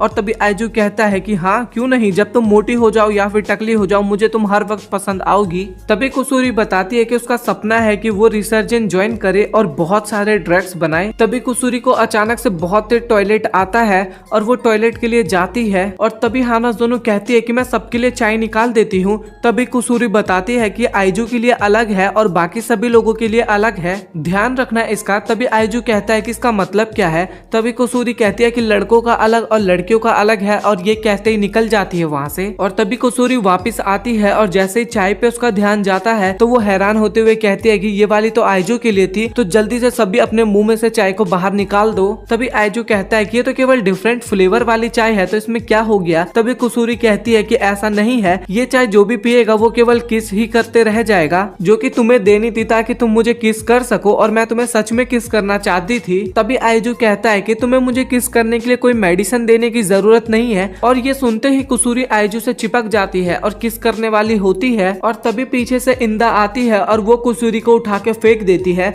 और उन चारों पे चाय का असर होने लगता है और वो चारों आइजू को किस करने के लिए जाते हैं। और तभी कुसूरी सोचती है कि फिर से मैंने गड़बड़ कर दिया और हमेशा यही होता है, और तभी आइजू को वहां से भागने के लिए कहती है। तभी कुसूरी बताती है कि ये ड्रग्स का साइड इफेक्ट है। तभी आइजू कहता है कि तुम चाहती थी मैं ऐसा बन जाऊं। तभी कुसूरी बताती है कि केवल लड़कियों पे इस टाइप का असर करता है, लड़कों पे नहीं, और ये बहुत ही ज्यादा पावरफुल हो चुके हैं, एक किस ज़ॉम्बी बन चुके हैं, और अगर ये तुम्हें पकड़ लेंगे तो हमेशा तुम्हें किस करते ही रहेंगे। तभी आइजू मन में सोचता है फिर तो ये जन्नत जैसा होगा। तभी कुसूरी बताती है कि अगर इन्हें मेडिसिन नहीं दिया तो ये हमेशा ऐसे ही बन जाएंगी। तभी आइजू पूछता है कि कितने देर में इनके शरीर में मेडिसिन पूरा फैल जाएगा। तभी कुसूरी बताती है कि सिर्फ 1 घंटे में। और तभी आइजू कहता है तो हमें जल्दी से इन्हें मेडिसिन देना होगा। आइजू और कुसूरी केमिस्ट्री लैब की तरफ भाग रहे होते हैं क्योंकि लड़कियों को ठीक करने की मेडिसिन वहीं पे थी। ईआई उन चारों लड़कियों को अलग अलग होने के लिए कहती है और भागते वक्त आइजू भी कुसूरी को कहता है कि हम भी अलग हो जाते हैं, और इसके बाद ये दोनों ऐसा ही करते हैं। तभी सुजुका आइजू के पीछे थी और तभी आइजू कहता है कि मैं सही था, ये मेरा ही पीछा कर रही है और ये बाकियों से स्लो है, और जब तक बाकी मुझे पकड़े तब तक मैं यहाँ से दूर भाग जाता हूँ। और तभी सुजुका वहाँ पे गिर जाती है और तभी आइजू उसके पास आके पूछता है क्या तुम ठीक तो हो ना। और तभी वो उसे उठा के नर्स के रूम में लेके जाता है, लेकिन वो रूम बंद होता है और इसके बाद आइजू उसे खुद ही ट्रीट करने लग जाता है। और आइजू उस टाइम पे भूल चुका था कि सुजुका के ऊपर मेडिसिन का असर है, और जैसे ही उसे याद आता है तब तक में बहुत देर हो चुकी थी। और आप लोग सोच रहे होंगे कि ये लोग ऐसे क्यों भाग रहे हैं, तो आप एपिसोड नंबर 7 जाके देखो, उसमें आपको सब चीज क्लियर हो जाएगा। इसके बाद सुजुका आइजू को पकड़ के लगातार किस करने लग जाती है और हद से ज्यादा किस करने लग जाती है सुजुका, और आइजू भी भाई इसको एंजॉय तो कर रहा था। इसके बाद तभी आइजू उसे दूर हटाता है और कहता है कि मुझे तुम्हें ठीक करना ही होगा, और आइजू सुजुका को कपड़े टांगने वाले हैंगर के ऊपर टांग के चला जाता है। फिर आइजू के पीछे इंदा और हानाजोनु पड़ते हैं और इंदा हानाजोनु को घुमा के सीधा आइजू के ऊपर फेंकती है, और इस कारण आइजू नीचे गिर जाता है और उन दोनों के हाथ से पकड़ा जाता है। और इसके बाद इंदा और हानाजोनु दोनों मिलके बारी बारी आइजू को किस करने लग जाते हैं। तभी आइजू कहता है कि मेरा दिमाग तो एकदम ब्लैंक होते जा रहा है, और ये दोनों सुजुका से काफी ज्यादा स्ट्रॉन्ग है। तभी सुजुका और हानाजोनु आपस में लड़ने लगते हैं, और तभी आइजू कहता है कि ये दोनों ज़ॉम्बी बनने के बाद भी आपस में लड़ रहे हैं। और तभी आइजू उन दोनों को पास मिला के आपस में ही किस करवा देता है, और इसके बाद वो दोनों काफी ब्लश करने लगते हैं, और इसके बाद वो दोनों आपस में किस करने लग जाते हैं। और तभी आइजू कहता है कि इन दोनों ने किस करने वाली मेडिसिन पी है, और ये दोनों काफी ज्यादा क्लोज भी है और हर दिन लड़ते भी रहते हैं। तभी उसको याद आता है और कहता है कि मेरे पास ये सब देखने का टाइम नहीं है और मुझे अभी केमिस्ट्री लैब जाना है। भागते हुए जाता है और जैसे ही गेट खोलता है तो वहाँ पे उसे ईआई देखने को मिलती है, और ये देख के वो तुरंत ही गेट बंद कर देता है। जैसे ही ईआई बाहर आती है तो उसे वहाँ पे कोई भी नहीं दिखता क्योंकि आइजू एक बॉक्स में छुप जाता है। तभी आइजू उसके अंदर कहता है कि मेरे पे ज्यादा टाइम नहीं है क्योंकि ये मुझे बहुत जल्द ढूंढ लेगी, लेकिन अभी भी मुझ पे उम्मीद है क्योंकि कुसूरी अगर इस बीच लैब पहुंच जाए तो बहुत बढ़िया रहेगा। और जैसे ही वो अपने बगल में देखता है तो वहाँ पे ऑलरेडी कुसूरी बैठी होती है, और ये देख के आइजू काफी तेज चिल्लाता है और कहता है कि तुम यहाँ पे क्या कर रही हो। तभी वो बताती है कि मैंने लैब में जाने का ट्राई किया था बट ईआई ने मुझे देख लिया तो मैं इसलिए यहीं पे आके छुप गई। तभी आइजू कहता है कि ईआई को तो मुझे ढूंढना चाहिए ना क्योंकि वो मुझे किस करना चाहती है, लेकिन तभी कुसूरी कहती है कि उसको पता चल चुका कि हम दोनों एक ही टीम में हैं। तभी आइजू कहता है कि ज़ॉम्बी बनने के बाद भी ये काफी ज्यादा इंटेलिजेंट है और ऐसे में तो वो हम दोनों को ढूंढ लेगी। तभी कुसूरी कहती है कि तुम उसका ध्यान भटकाओ और मैं तुरंत लैब में चली जाऊंगी। और तभी आइजू कहता है कि अगर मैंने ऐसा किया भी तो ईआई समझ जाएगी कि मैं उसका ध्यान भटका रहा हूँ और वो तुम्हें पकड़ लेगी। तभी मन में सोचता है आइजू क्या करूँ अब मैं, और अगर मैंने जल्दी कुछ नहीं किया तो ये हमेशा के लिए ऐसे ही हो जाएंगी और मुझे उन्हें बचाना होगा। तभी कुसूरी रोते हुए कहती है कि मैं हमेशा ऐसा ही करती हूँ, ड्रग्स हमेशा मुसीबत खड़ी करती है और मैंने अपने सारे केमिस्ट्री लैब्स के मेंबर्स को खो दिया और मैं तुम्हें बहुत ज्यादा प्यार करती हूँ और मैं तुम्हारे लिए मुसीबत खड़ी नहीं करना चाहती और मैं चाहती हूँ कि तुम मुझे हेट ना करो, और बस बहुत हो गया, अब मैं हमेशा के लिए ड्रग्स बनाना बंद कर दूंगी, मुझे माफ कर दो आइजू। और कुसूरी के पास हमेशा एक रिवर्सिंग मेडिसिन का डोज होता है और तभी आइजू कहता है कि हमें बस एक चाहिए, इससे हम ईआई को ठीक कर सकते हैं। और तभी कुसूरी उसे पीने लग जाती है और तभी फिर चिल्लाते हुए आइजू कहता है कि ये तुम क्या कर रही हो। और तभी तभी उसके हाथ से मेडिसिन गिर जाता है और तभी कुसूरी कहती है कि ये तुमने क्या कर दिया। तभी आइजू कहता है कि यही तो मैं तुमसे पूछ रहा हूँ, क्योंकि वो डोज तो ईआई के लिए था ना। तभी कुसूरी चौंकते हुए कहती है कि ये तो बहुत अच्छा आइडिया था। तभी आइजू कहता है कि यही एक आइडिया ही था। तभी कुसूरी फिर से बड़ी हो जाती है। तभी कुसूरी बताती है कि अगर मैं बड़ी हो गई तो शायद मैं लैब में इजीली पहुंच जाऊं, क्योंकि ईआई ने मुझे अभी तक नहीं देखा। और तभी वो पूछती है कि तुम्हारा चेहरा लाल क्यों हो गया। तभी आइजू कहता है कि हम बहुत ही ज्यादा करीब है। तभी कुसूरी कहती है कि मेरे पे भी ज्यादा टाइम नहीं है, मैं ईआई को बाहर जाके बांध दूंगी। और इसके बाद कुसूरी बाहर जाती है और ईआई उसे देख के कुछ नहीं करती है। तभी आइजू कहता है कि ये आइडिया तो वर्क कर रहा है। और तभी कुसूरी रस्सी निकालती है, लेकिन ईआई उसे देख लेती है। और तभी कुसूरी बताती है कि मैं तो बस यहाँ से गुजर रही थी। और अगले ही पल में हमें दिखाया जाता है कि ईआई कुसूरी को बांध देती है। और तभी आइजू बोलता है कि अब मेरे पास कोई भी रास्ता नहीं है। तभी वो वहाँ से बाहर भागने लगता है और ईआई उसका पीछा करती है। और आइजू अपने आप को एक रूम में लॉक कर देता है, लेकिन ईआई इतनी ज्यादा पावरफुल हो चुकी थी कि वो दरवाजा ही तोड़ देती है। और आइजू वहाँ से चिल्लाते हुए भागने की कोशिश करता है, लेकिन नीचे गिर जाता है। और ईआई उसे पकड़ के किस करने लग जाती है और आइजू फिर से इसमें भी खो जाता है। और तभी अचानक से वहाँ पे कुसूरी आती है और उसे मेडिसिन पिला देती है और कहती है कि जब ये होश में आएगी तो ये पहले जैसी हो जाएगी। और क्या तुमने आइजू इसे प्लान किया था? तभी आइजू कहता है कि मैं इसे प्लान तो नहीं कह सकता, बट मैंने इसका ध्यान भटकाया कि जब तक तुम ठीक हो जाओ। तभी कुसूरी चौंकते हुए कहते हैं कि हाँ तुमने सही कहा, जब मैं छोटी हुई तो मैं उस रस्सी से अपने आप बाहर निकल गई। और तभी कुसूरी बताती है कि चलो अब बाकियों को भी मेडिसिन दे दे। और तभी वो चारों लड़कियां उठती है। हानाज़ोनो दिखाई जाती है जो कि अपने मदर के पास जाती है और उसकी मदर उसके कान में कुछ कहती है। और ये सुन के हानाज़ोनो काफी ज्यादा हैरान होती है और वो कहने के बाद उसकी मदर वहां से चली जाती है। और अगले ही सीन में हमें एक फ्लावर पार्क दिखाया जाता है जहाँ पे सभी लोग आए होते हैं और यहाँ पे आने का आइडिया हानाज़ोनो का ही था। तभी हानाज़ोनो आइजू को कहती है कि मैं यहाँ पे तुम्हारे साथ हमेशा से आना चाहती है और मैं तुम्हें बताना चाहती हूँ। और तभी वहाँ पे एक अनाउंसमेंट होती है, बुके टॉस इवेंट स्टार्ट होने वाला है। तभी हानाज़ोनो बताती है कि ये पार्क की एक फेमस एक्टिविटी है, जो भी बुकों को कैच करता है उन्हें एक वेडिंग ड्रेस गिफ्ट की जाती है और उसका उसके पार्टनर के साथ एक फोटो शूट होता है। और तभी आइजू कहता है कि हमें इसमें हिस्सा लेना चाहिए। और ये सुनने के बाद कुसूरी काफी ज्यादा एक्साइटेड हो जाती है। और तभी हानाज़ोनो मन में सोचती है कि वेडिंग ड्रेस को पहनना मेरा बचपन से ही सपना था और आज मैं फाइनली उसे सच कर सकती हूँ। और इवेंट स्टार्ट होता है और वहाँ पे एक बहुत ही तगड़ी लड़की बोलती है, बुके को पकड़ लेना ताकि मैं और यू फोटो शूट कर सके। और उसके असिस्टेंट कहते हैं ओके कैप्टन। और तभी आइजू पूछता है कि ये लोग कौन है। और तभी ईआई बताती है कि गोरिल्ला सिंडिकेट, ये एक जापानीज बाइक गैंग है। तभी हानाज़ोनो कहती है कि हम क्यों ना साथ मिलके काम करें और इवेंट जीतने के बाद डिसाइड करें कि फोटोशूट पे कौन जाएगा। और इसके लिए सभी लड़कियां मान जाती है। और तभी आइजू कहता है कि सुजुका को पीछे रहने देते हैं। और तभी इंदा कहती है कि सच में, क्योंकि ये पीछे रह सकती है। और तभी आइजू कुसूरी का नाम लेता है और वो तभी एक मेडिसिन को पी के फिर से अपने नॉर्मल साइज में आ जाती है। और तभी आइजू बाइकर गैंग के फ्लैग को देखता है और कहता है कि हमारा भी एक फ्लैग होना चाहिए। और एक टॉवल पे आइजू फैमिली लिख के एक फ्लैग बना लेता है। और ये देख के वो सभी लड़कियां काफी इमोशनल हो जाती है और फिर तैयार होते हैं इवेंट के लिए। तभी एंकर कुछ रूल को समझाता है कि फिजिकल अटैक बैन है और जो बुके को टॉस करेगा वो है फॉर्मल इंटरनेशनल शॉट पुटर। और ये और कोई नहीं, आइजू के स्कूल के वाइस प्रिंसिपल ही होती है। तभी आइजू कहता है कि मुझे पता था कि ये एथलीट है, लेकिन शॉट पुट खेलती थी ये। तभी इंदा कहती है मुझे तो लगता है सभी स्पोर्ट्स खेल सकती है। तभी आइजू कहता है कि ये इंसान ही है ना।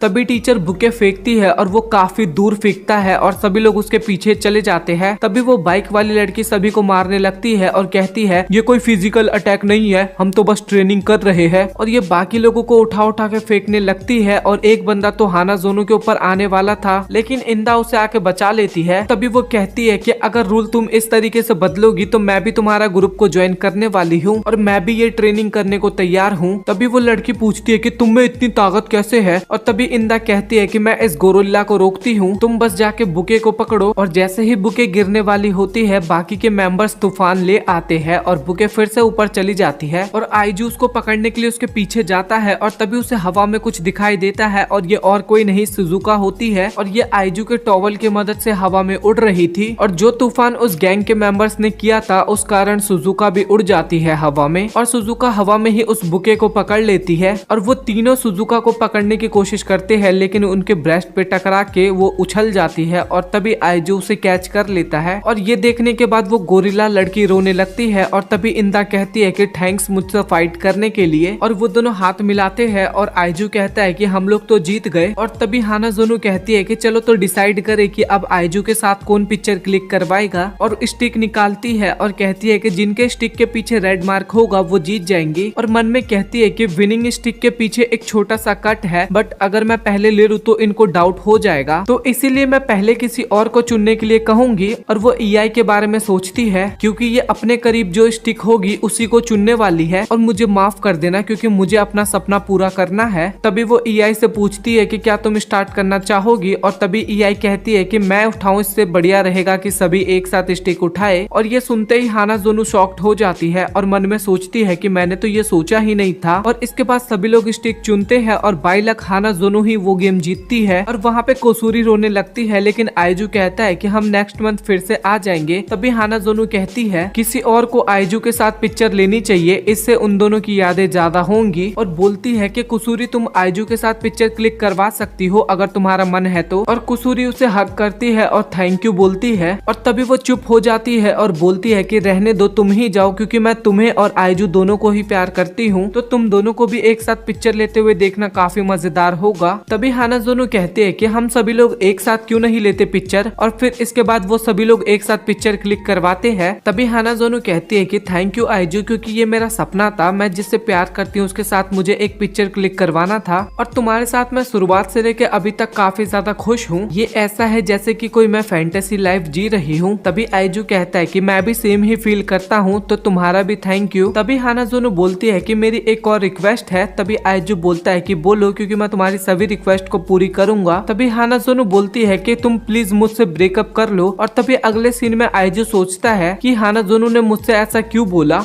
मुझे उससे ये पता करना ही होगा। और जैसे वो हानाज़ोनो के पास जाता है तो वो देखता है कि वहाँ पे वो होती ही नहीं है। और तभी वहाँ पे एक औरत आती है और वो बताती है कि तुम्हारी गर्लफ्रेंड यहाँ से चली गई। मैंने जैसे ही उसे फोटो दिया तभी वहाँ पे एक कार आई और वो उसे लेके चली गई। और आइजू उसे कॉल करता है लेकिन वो लगता ही नहीं है, तो वो सीधा वो हानाज़ोनो के घर पहुंच जाता है। और इतना बड़ा घर देख के वो काफी ज्यादा शॉक्ड होता है और गेट पे वो हानाज़ोनो का नाम चिल्लाने लगता है। और तभी हानाज़ोनो उसे चुप होने के लिए बोलती है। और तभी वहाँ पे सिक्योरिटी गार्ड आ जाता है, लेकिन उसे वहाँ पे कोई भी नहीं दिखता, तो वो वापस चला जाता है। तभी आइजू पे एक कॉल आता है और वो हानाज़ोनो का ही होता है। और तभी आइजू बताता है कि मैं ऐसे ही ब्रेकअप नहीं कर सकता बिना किसी रीजन के। और तभी हानाज़ोनो बोलती है कि रीजन है मेरे पास कि मैं तुमसे प्यार नहीं करती। तभी आइजू बोलता है कि मुझसे झूठ मत बोलो और मैं कहीं नहीं जाने वाला जब तक तुम मुझे सच नहीं बताओगी। तभी हानाज़ोनो बताती है कि मेरी मदर को सब कुछ पता चल गया है हमारे बारे में और बाकियों के बारे में। और तभी आइजू कहता है मतलब इतनी सारी लड़कियों को डेट करना मेरा, उसके बारे में भी। हानाज़ोनो बोलती है कि मैंने अपनी मम्मी को बताया कि मैं तुम्हारे साथ कितना खुश हूँ, लेकिन उसके बाद भी वो नहीं मानी और अब उन्होंने मेरा स्कूल चेंज करवाने का डिसाइड कर लिया है और कल मुझे दूसरी जगह पे भेज रही है। और वो ऐसी ही है, पैसे का इस्तेमाल करके वो कुछ भी कर देती है। और तभी वहाँ पे पीछे से हानाज़ोनो की मदर आ जाती है और उसे वहाँ से ले जाती है और बोलती है कि हानाज़ोनो को दोबारा कांटेक्ट करने की कोशिश मत करना और तुम्हारे जैसे बच्चे को मैं चंद मिनट में ठिकाने लगा सकती हूँ। आइजू बोलता है कि मुझे हानाज़ोनो से बात करने दो, लेकिन तभी वहाँ पे सिक्योरिटी गार्ड आ जाता है और वो उसे पकड़ लेता है।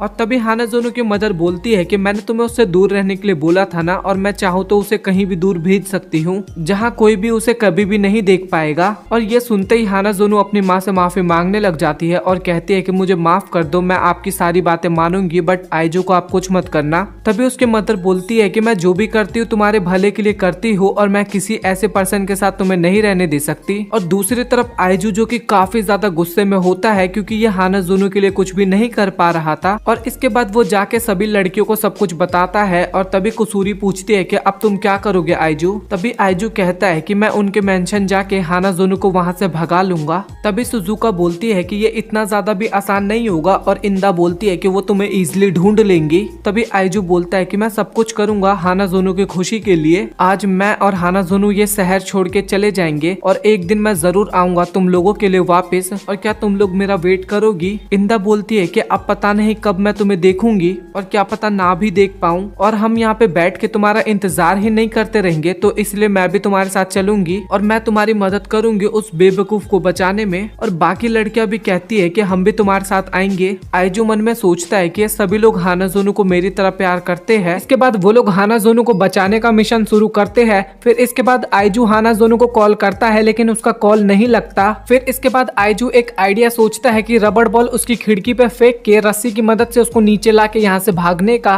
और आइजू जब बॉल फेंकता है तो उससे गलत निशाना लगता है और उसके बाद वो बॉल भी खो जाता है और वो लोग बॉल को ढूंढने लग जाते हैं। तभी इंदा को एक बिल्ली दिखती है जिसके पास बॉल होता है और इंदा उस बिल्ली को पकड़ती है। तभी वो भाग जाती है वहाँ से और वो लोग पीछा करते हैं बट उस बिल्ली को पकड़ ही नहीं पाते। तभी सामने ईआई आ जाती है। तभी वो बताती है कि एक बिल्ली को पकड़ने का सबसे इफेक्टिव तरीका है कि उसे लात मार दो। तभी आइजू उसे ऐसा करने के लिए मना करता है और उसी टाइम पे वहाँ पे सिक्योरिटी गार्ड आ जाते हैं और वो सभी लोग एक पेड़ के पीछे छिप जाते हैं। और तभी वो बिल्ली वहाँ से बाहर निकलता है और सिक्योरिटी गार्ड बिल्ली देख के वहाँ पे चला जाता है वापिस। और तभी आइजू बोलता है कि अब तो बॉल भी चली गई। और तभी ईआई बोलती है कि इनके पास बिल्ली है तो शायद वो भी होगा। और डोर के पास जाके देखते हैं और वहाँ पे एक छोटा सा डोर होता है। और तभी सुजुका बोलती है कि यहाँ से तो केवल एक बच्चा ही जा सकता है। तभी इंदा कुसूरी को बोलती है कि क्या तुम्हारा ड्रग हमें और छोटा बना सकता है। तभी कुसूरी बताती है कि मेरे पे छोटा बनाने वाला तो ड्रग नहीं है बट मेरे पास इमोर्टैलिटी का फेलियर ड्रग है। और तभी ईआई कुछ पत्थर्स लेके आती है और उसकी मदद से वो डोर ओपन कर देती है। और ये देख के इंदा काफी ज्यादा हैरान हो जाती है और कि मैंने डोर लॉक का लोकेशन और टाइप पता किया और पत्थर को करेक्ट एंगल और स्पीड से फेंका जिस कारण डोर ओपन हो गया। तभी वो बोलती है कि जल्दी करो अब हमें अंदर जाना चाहिए। और तभी आइजू ईआई का हाथ पकड़ते हुए कहता है कि तुम्हारे हाथ में से तो ब्लड निकल रहा है। और इसके बाद इंदा उसके हाथ में एक बैंडेज लगाती है। तभी इंदा बोलती है कि तुम्हें ये सब करने की जरूरत नहीं थी। और तभी ईआई बताती है कि और मेरे पास कोई ऑप्शन नहीं था, दरवाजा खोलने का एक यही तरीका था। और तभी वो लोग अंदर जाते हैं और उनके सामने एक बहुत ही खतरनाक सा डॉग आ जाता है और आइजू सबको वहाँ से बाहर भागने के लिए कहता है। और बड़ी मुश्किल से बच के ये लोग बाहर आते हैं और जब देखते हैं तो वहाँ पे सुजुका होती ही नहीं है। और जैसे ही आइजू अंदर देखता है तो सुजुका अंदर ही होती है और वो काफी ज्यादा डर चुकी होती है।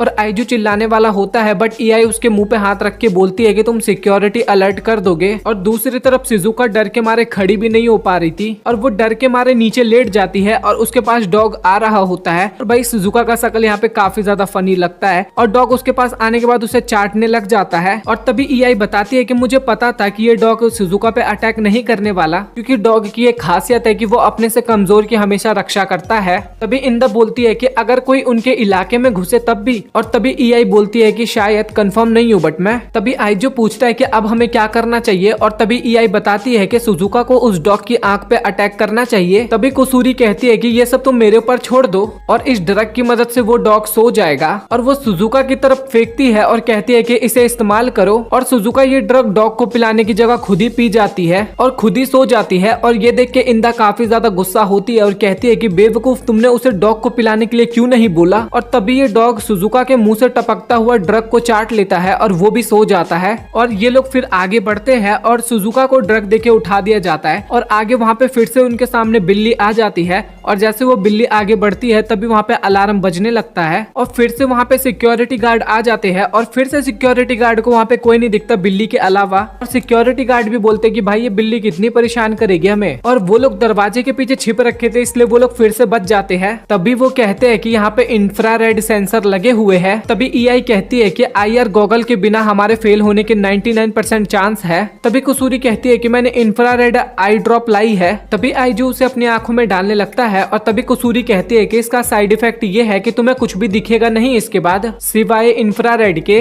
तभी आइजू कहता है कि क्या ये तुम मुझे पहले नहीं बता सकती थी। और तभी इंदा कहती है कि कुसूरी तुमने इसे गिरा दिया है। तभी ईआई कहती है कि क्या ये एड्रेस। और तभी अचानक से कुसूरी उसके हाथ से वो कागज छीन लेती है और कहती है कि नहीं नहीं ये तो कुछ भी नहीं है। तभी इंदा कहती है कि तुमको छुपा रही हो ईआई। और तभी ईआई कहती है कि शायद ये एड्रेस ये फॉरेन रिसर्च टीम का एड्रेस था। और तभी ये सुन के इंदा को याद आता है कि सुजुका का ये सपना है कि उसे एक रिसर्च टीम में जाना है। तभी ईआई कहती है कि अगर ये आज अपनी एप्लीकेशन पोस्ट नहीं करेगी तो शायद इसका टाइम निकल जाएगा। तभी आइजू कहता है कि तुम्हें ये ईयर ड्रॉप को यूज करना इतना जरूरी था क्या। तभी कुसूरी बताती है कि हानाजोनो को मैंने मुसीबत में डाला था लेकिन उसके बाद भी वो मेरी फ्रेंड थी तो इसलिए हानाजोनो मेरे लिए रिसर्च टीम से ज्यादा इंपॉर्टेंट है। और आइजू सामने का रेज देख के काफी ज्यादा घबरा जाता है और कहता है कि ये तो टॉम क्रूज भी नहीं कर सकता या फिर कोई भी हॉलीवुड के स्टार नहीं कर सकते। तभी आइजू कहता है कि ये रेज ज्यादा ऊपर तक नहीं है तो हम इस सेंसर के ऊपर से जा सकते हैं। तभी इंदा कहती है कि लेकिन हम जाएंगे कैसे। तभी आइजू कहता है कि कॉरिडोर काफी ज्यादा चौड़ा है तो हम सीधे तो नहीं जा सकते। तभी ईआई कहती है कि काम हो सकता है अगर दो लोग सफिशिएंट स्ट्रेंथ के एक साथ काम करें, पर यहाँ पे आइजू के अलावा हम सभी लड़कियां हैं। और इसके बाद वो सभी लोग इंदा की तरफ देखने लगते हैं और तभी इंदा पूछते है कि क्या हुआ, और इसके बाद आइजू और इंदा को एक साथ बांध दिया जाता है। तभी इंदा चिल्लाते हुए कहती है कि मैं भी तो एक लड़की ही हूँ।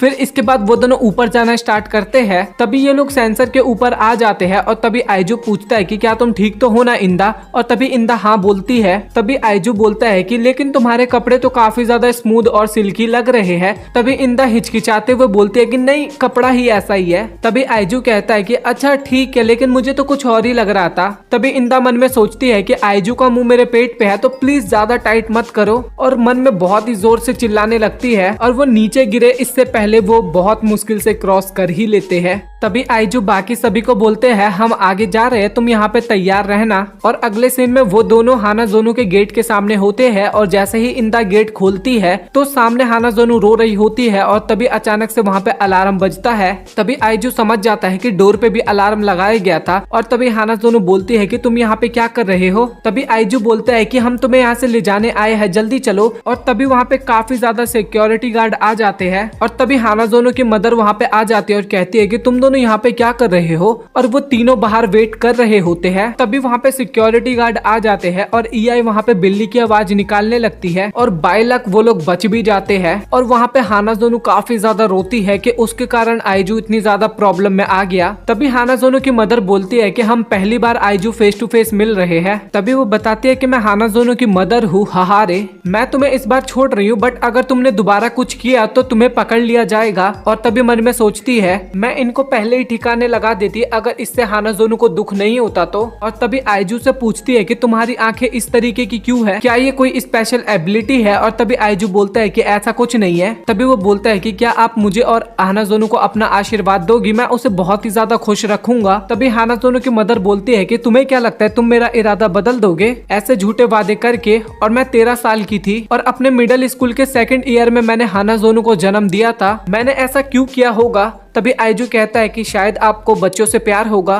तभी वो बोलती है कि गलत, क्योंकि मैं जिससे प्यार करती थी वो बीमार हो गया और मरने की कगार पे था और मुझे कुछ चाहिए था जिससे मुझे पता लगे कि वो एग्जिस्ट करता है, तो मैंने आर्टिफिशियल इंसेमिनेशन के जरिए बच्चे को जन्म दिया 13 साल की उम्र में। और अब मैं सोचती हूँ तो मुझे लगता है कि मैंने वो गलत किया, लेकिन ये हमारे खून में है, मेरे और हाना जोनू दोनों के, कि एक बार प्यार में पड़ जाए तो अंधे हो जाते हैं और खुद को कन्विंस करते रहते हैं कि प्यार ही है जिससे खुशी मिलेगी। लेकिन वो मर चुका था और मैंने अपनी पूरी जिंदगी हाना जोनू को पालने में लगाया और मैं उससे बहुत ज्यादा प्यार भी करती थी, लेकिन हाना जोनू उसकी कमी पूरी नहीं कर सकती थी। और जब से वो मरा है तब से ऐसा एक भी दिन नहीं गुजरा जो मैंने ये खुद से नहीं पूछा है क्या यही वो खुशी भरी जिंदगी थी जो मैं चाहती थी। और मैं नहीं चाहती कि हाना जोनू कभी ऐसा फील करे, तो इसीलिए मुझे उसकी आंखें खोलनी पड़ेगी इससे पहले कि देर हो जाए, और उसे ये बताना होगा कि जो 5 लड़कियों को डेट करता हो वो कभी भी उसे खुश नहीं रख सकता। और मैंने ये डिसीजन खुद के एक्सपीरियंस से बनाया है और तुम्हारे बोलने से मेरा ये डिसीजन चेंज नहीं होने वाला। और ये सब सुन के आइजू वहाँ पे काफी ज्यादा रोने लग जाता है और इंदा बोलती है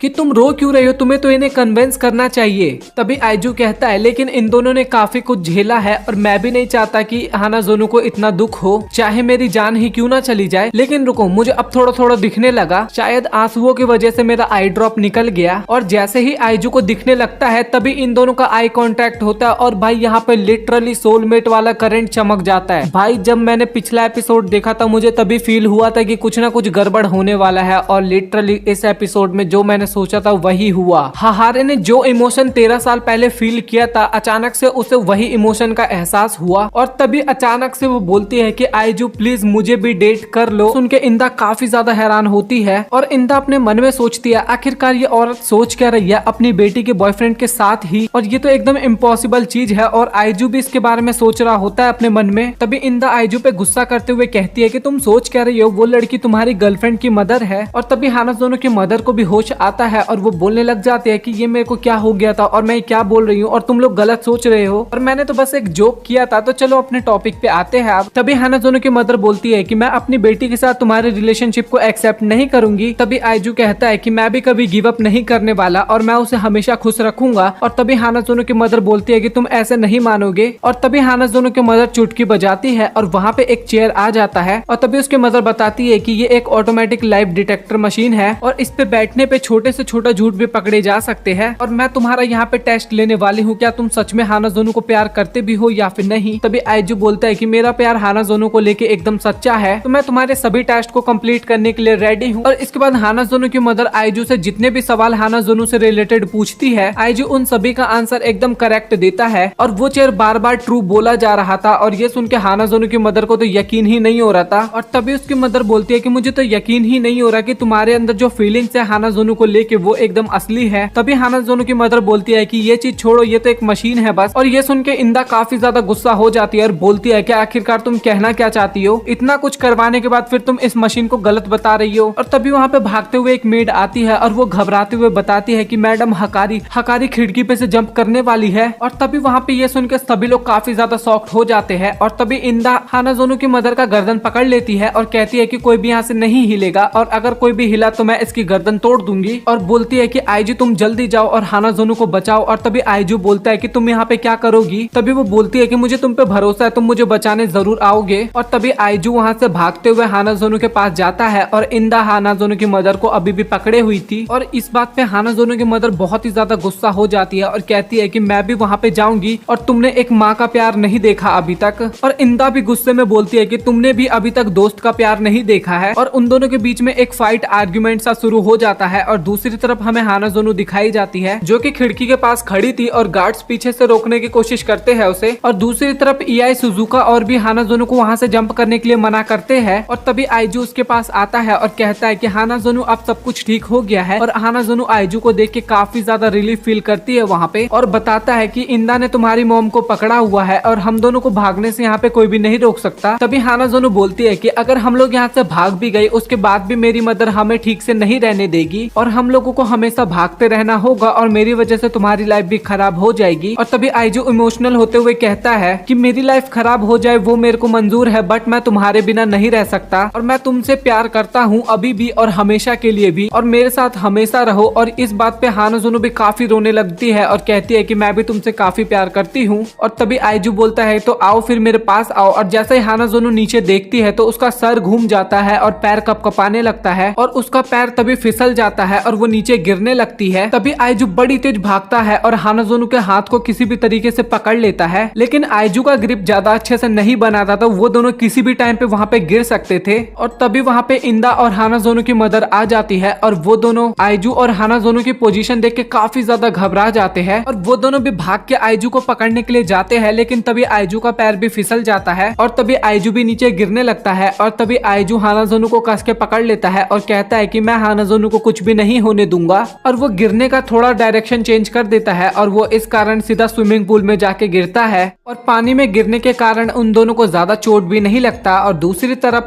ईआई सुजुका और कुसूरी भी पानी में कूदते हैं हानाजोनो और आइजू को बचाने के लिए और अगले ही पल में वो सभी सही सलामत बाहर आ जाते हैं। और आइजू तो हानाजोनो को गले ही लगा लेता है और बोलता है कि मैं बहुत ही खुश हूँ कि तुम्हें कुछ भी नहीं हुआ। और तभी वहाँ पे इंदा और हानाजोनो की मदर आ जाती है और तभी इंदा हानाजोनो के पास जाती है और उसे एक जोरदार थप्पड़ मारती है और इसके बाद वो दोनों काफी ज्यादा रोने लगते हैं और आइजू उन दोनों को शांत करवाता है। और तभी हानाजोनो की मदर बोलती है कि तुम्हें तो चोट भी लग सकता था बहुत ज्यादा। और तभी आइजू बोलता है मैंने तो पहले ही बोला था कि मैं हानाजोनो को खुश करने के लिए मर भी सकता हूँ। और ये बात सुन के हानाजोनो की मदर भी सोचती है कि ये तो उसने पहले ही मुझे कहा था। और इसके बाद हानाजोनो की मदर आइजू के सामने झुक जाती है और बोलती है कि मेरी हानाजोनो का ध्यान रखना। और तभी आइजू अपने मन में सोचता है कि हानाजोनो के मदर ने हानाजोनो के लिए काफी कुछ किया है और अभी वो उसे सैक्रिफाइस भी कर रही है। और तभी वो हानाजोनो की मदर का हाथ को पकड़ लेता है और तभी वो बोलता है कि मैं तुम्हें वादा करता हूँ कि मैं हानाजोनो और तुम्हें दोनों को खुश रखूंगा। और ये सुन के हानाजोनो की मदर थोड़ी कंफ्यूज हो जाती है और तभी आइजू बोलता है कि मैं चाहता हूँ हाहारी तुम भी बहुत खुश रहो और मैं चाहता हूँ कि तुम वो लाइफ जियो जो कि तुम डिजर्व करती हो। और तभी हानाजोनो की मदर बोलती है कि मैंने तुम्हें प्रपोज किया था, ये सब तुम मुझे इसलिए बोल रहे हो ना। और जवाब में आइजू हाँ बोलता है और कहता है कि मैं तुम्हारे साथ रिलेशनशिप में जाने के लिए तैयार हूँ। और ये सुनने के बाद आइजू की पांचों गर्लफ्रेंड काफी ज्यादा हैरान हो जाती है और इसके बाद वो 6 लड़कियां एक साथ आपस में नहाती है और हानाजोनो की मदर उसे बोलती है आज रात हम सभी एक साथ रहेंगे। और तभी कुसूरी बोलती है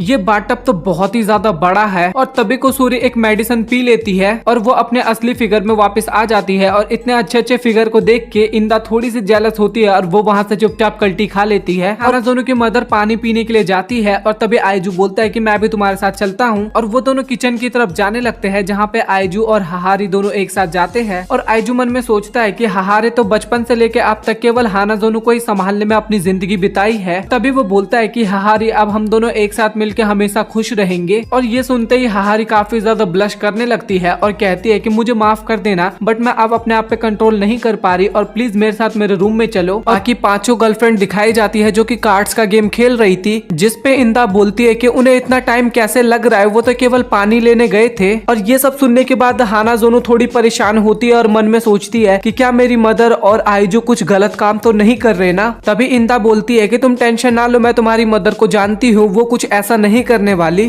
तभी हाहारे के चिल्लाने की आवाज आती है और वो पांचों लड़कियां दौड़ के वहाँ पे चेक करने के लिए जाती है। और जब वो लोग उस कमरे में जाते हैं तो काफी ज्यादा हैरान हो जाते हैं क्योंकि वहाँ पे आइजू ने एक लड़की के कपड़े पहन रखे थे। और आइजू को उस कपड़े में देख के हाहारी बहुत ही ज्यादा शर्माती है और कहती है कि तुम तो बहुत ही ज्यादा क्यूट लग रहे हो। और आइजू को देख के बाकी सब लड़कियां भी काफी ज्यादा शर्माने लग जाती है और आइजू तो मतलब कि पगला ही गया था वहाँ पे और वो वहीं पे बेहोश हो जाता है। और ये देख के बाकी सब लड़कियां काफी परेशान हो जाती है और कहती है हानाजुनु कि आइजू तुम इतनी जल्दी नहीं मर सकते। और वो सभी लोग बहुत ही ज्यादा परेशान होने लगते हैं। तभी हाहारी को एक आइडिया आता है और वो कहती है कि मैं आइजू को इतनी जल्दी मरने नहीं दूंगी। फिर हाहारे ईआई की तरफ देखने लगती है और ईआई को कुछ भी समझ में नहीं आता। तभी ईआई को हाहारी एक प्रिंस की तरह सजा के लाती है और तभी बाकी लोग समझ जाते हैं कि एक प्रिंसेस को एक प्रिंस ही किस करके उठाता है। और तभी ईआई आइजू को पकड़ती है और उसे किस करने लगती है और इसके बाद आइजू को भी होश आ जाता है और वो सारी लड़कियां काफी ज्यादा ब्लश करती है और आइजू गुस्से में होता है और कहता है कि अब मैं बात लेने जा रहा हूँ। और तभी हमें हानाजोनु दिखाई जाती है कि फोन में कुछ ऑर्डर कर रही होती है और हाहारी और हानाजोनु वहाँ से जाने लगते हैं। तभी बाकी लोग पूछते हैं कि तुम कहाँ पे जा रहे हो। तभी वो दोनों बताते हैं कि हम दोनों आइजू को नहाते हुए देखने जाने वाले हैं। और इंदा वहाँ पे काफी ज्यादा गुस्सा होने लग जाती है और कहती है कि ऐसा नहीं करना चाहिए। और तभी कुसूरी बोलती है मैंने कभी भी किसी को नहाते हुए नहीं देखा और आप लोग समझ गए होंगे कि वो किस चीज की बात कर रही है, तो मैं भी देखना चाहती हूँ। और दूसरी तरफ ईआई बोलती है कि हमें अपने पार्टनर के हर एक बॉडी पार्ट्स के बारे में अच्छे से पता होना चाहिए। तभी इंदा गुस्से में कहती है कि मैं भी तुम्हारे साथ चलूंगी, मैं आइजू को झांकूंगी नहीं बट मैं तुम्हारे ऊपर नजर रखूंगी। तभी उनके बीच में सुजुका आ जाती है और कहती है कि मैं तुम लोगों को इतना गलत काम नहीं करने दूंगी। और इसके बाद हाहारी सुजुका को पकड़ती है और हाहारी और हानाजोनो मिलके उसे एक कम्बल में बांध देते हैं। हानाजोनो बोलती है कि तुम हमारा यहाँ पे वेट करो। फिर उसके बाद हमें आइजू का सीन दिखाया जाता है जो कि बात ले रहा था और आइजू बोलता है कि मुझे पता है कि वो लोग मुझे झांकने के लिए जरूर आएंगे, इसलिए मैंने टॉवल पहन रखा है। और दूसरी तरफ कुसूरी जो कि रस्सी की मदद से आइजू को झांकने की कोशिश करती है तो वो अच्छे तरीके से आइजू को नहीं देख पा रही थी और उसका मुंह आईने में चिपक जाता है जिस वजह से वो काफी ज्यादा डरावनी लगती है और वो आइजू देख के काफी ज्यादा डर जाता है और आइजू काफी तेज चिल्लाने लगता है। और ये सुनने के बाद बाकी लड़कियां कुसूरी को काफी तेज ऊपर खींचते हैं। फिर आइजू दोबारा उस विंडो पे देखता है तो वहाँ पे कोई भी नहीं होता और तभी आइजू सोचता है कि मुझे जल्दी से यहाँ से नहा के चले जाना चाहिए। और फिर हमें सुजुका का सीन दिखाया जाता है जो कि कम्बल में फंसी होती है और अपने आप को बाहर निकालने की कोशिश करती है और वो सोचती है कि अगर वो लोग आइजू को नहाते हुए देख ले तो आइजू को काफी ज्यादा बुरा लगेगा और इसके बाद आइजू को काफी ज्यादा गिल्टी फील होगा और वो शायद हमें छोड़ भी दे या फिर कुछ कर भी ले। और इसके बाद उन लड़कियों को भी काफी गिल्ट फील होगा और वो भी कुछ ना कुछ कर लेंगी और अंत में पूरी आइजू फैमिली मर जाएगी और मैं अकेले ही बचूंगी। और ये सोच के सुजुका काफी ज्यादा घबराने लगती है। तभी सुजुका के दिमाग में एक आइडिया आता है और वो कम्बल को पहिए की तरह घुमा के घर से बाहर निकलती है और बाकी लड़कियां आइजू को देखने के लिए दूसरा तरीका अपनाती है और छत के ऊपर जाके उसको झांकने की कोशिश करती है। और तभी इंदा पूछती है कि यहाँ पे चूहे तो नहीं है ना। तभी इंदा को वहाँ पे कुछ महसूस होता है जिस वजह से वो काफी ज्यादा डर जाती है और उसको डरते हुए देख बाकी लोग भी काफी डर जाते हैं और वहाँ पे बिल्ली होती है और वो लोग काफी ज्यादा तेज चिल्लाने लग जाते हैं और उनकी चिल्लाहट सुन के आइजू भी काफी ज्यादा चिल्लाने लग जाता है और डर जाता है। और दूसरी तरफ सुजुका चलते चलते सीढ़ियों के पास आ जाती है और वहाँ पे उसको डर लग रहा था नीचे उतरने में, लेकिन तभी वहाँ पे कुत्ता आ जाता है और वो उसे धक्का दे देता है और सुजुका सीधा नीचे जाके गिरती है और उसी दौरान उसकी रस्सी भी खुल जाती है और वो सीधा घूमते घूमते सीधा आइजू के बाथरूम में आ जाती है और सीधा बाथटब के अंदर गिर जाती है या फिर स्विमिंग पूल बोलो आप, उसके अंदर गिर जाती है और वहाँ पे पे सुजुका काफी ज्यादा डरावनी लग रही थी, इस वजह से आइजू काफी ज्यादा डर जाता है। लेकिन जब आइजू गौर से देखता है तो उसे पता लगता है कि वो सुजुका है और तभी आइजू उसके पास जाने वाला होता है, लेकिन तभी उसका टॉवल गिर जाता है जिस वजह से सुजुका उसका भाई देख लेती है। और ये देखने के बाद सुजुका काफी ज्यादा शर्मा जाती है और वहीं पे बेहोश हो जाती है। और तभी आइजू सुजुका को उठाता है और भागते भागते जाने लगता है। तभी उसे रास्ते में बाकी लड़कियां दिखाई देती है और तभी आइजू पूछता है कि तुम लोग यहाँ पे क्या कर रहे हो। तभी हाहारी कहती है कि हम तो यहाँ पे बस हाइड एंड सीक खेल रहे थे। तभी इंदा काफी ज्यादा शर्माते हुए कहती है कि तुम ऐसा मत सोचना कि हम लोग तुम्हें नहाते हुए देख रहे थे। और इस कारण वो लड़कियां फिर फंस जाती है और इंदा फिर से एक्सपॉइल कर देती है सब कुछ। और फिर इसके बाद आइजू उन सभी को समझाने लगता है कि तुम लोगों को ऐसा नहीं करना चाहिए। और दूसरी तरफ सुजुका जो बेहोश थी और मन में सोचती है कि मुझे जिराफ बहुत ही ज्यादा पसंद है, लेकिन आज से मुझे हाथी भी बहुत पसंद है। फिर वो लोग कार्ड गेम खेलना शुरू करते हैं और काफी ज्यादा मजे करते हैं। तभी हाहारी को कुछ याद आता है और वहाँ पे उनको बाय बोल के थोड़ा सीरियस मूड में वहाँ से जाने लगती है। और आइजू हाहारी के सीरियसनेस को देख लेता है और उसके पीछे जाता है। और तभी आइजू देखता है कि हाहारी किसी के लिए प्रेयर कर रही थी। तभी आइजू सोचता है कि मुझे हाहारी को डिस्टर्ब नहीं करना चाहिए, लेकिन तभी उसके माइंड में उसकी सीरियसनेस फेस आ जाती है और तभी वो उसके बगल में जाके बैठ जाता है। तभी आइजू को सामने एक फोटो दिखता है और वो एक मिडिल स्कूल स्टूडेंट का होता है। तभी हाहारी बताती है कि यही मेरा हस्बैंड था और मैं इसी से काफी ज्यादा प्यार करती थी। तभी आइजू पूछता है कि मैं तुमसे एक बात पूछ सकता हूँ कि तुमने कहा था कि तुमने हानाजोनु को अकेले पाला था,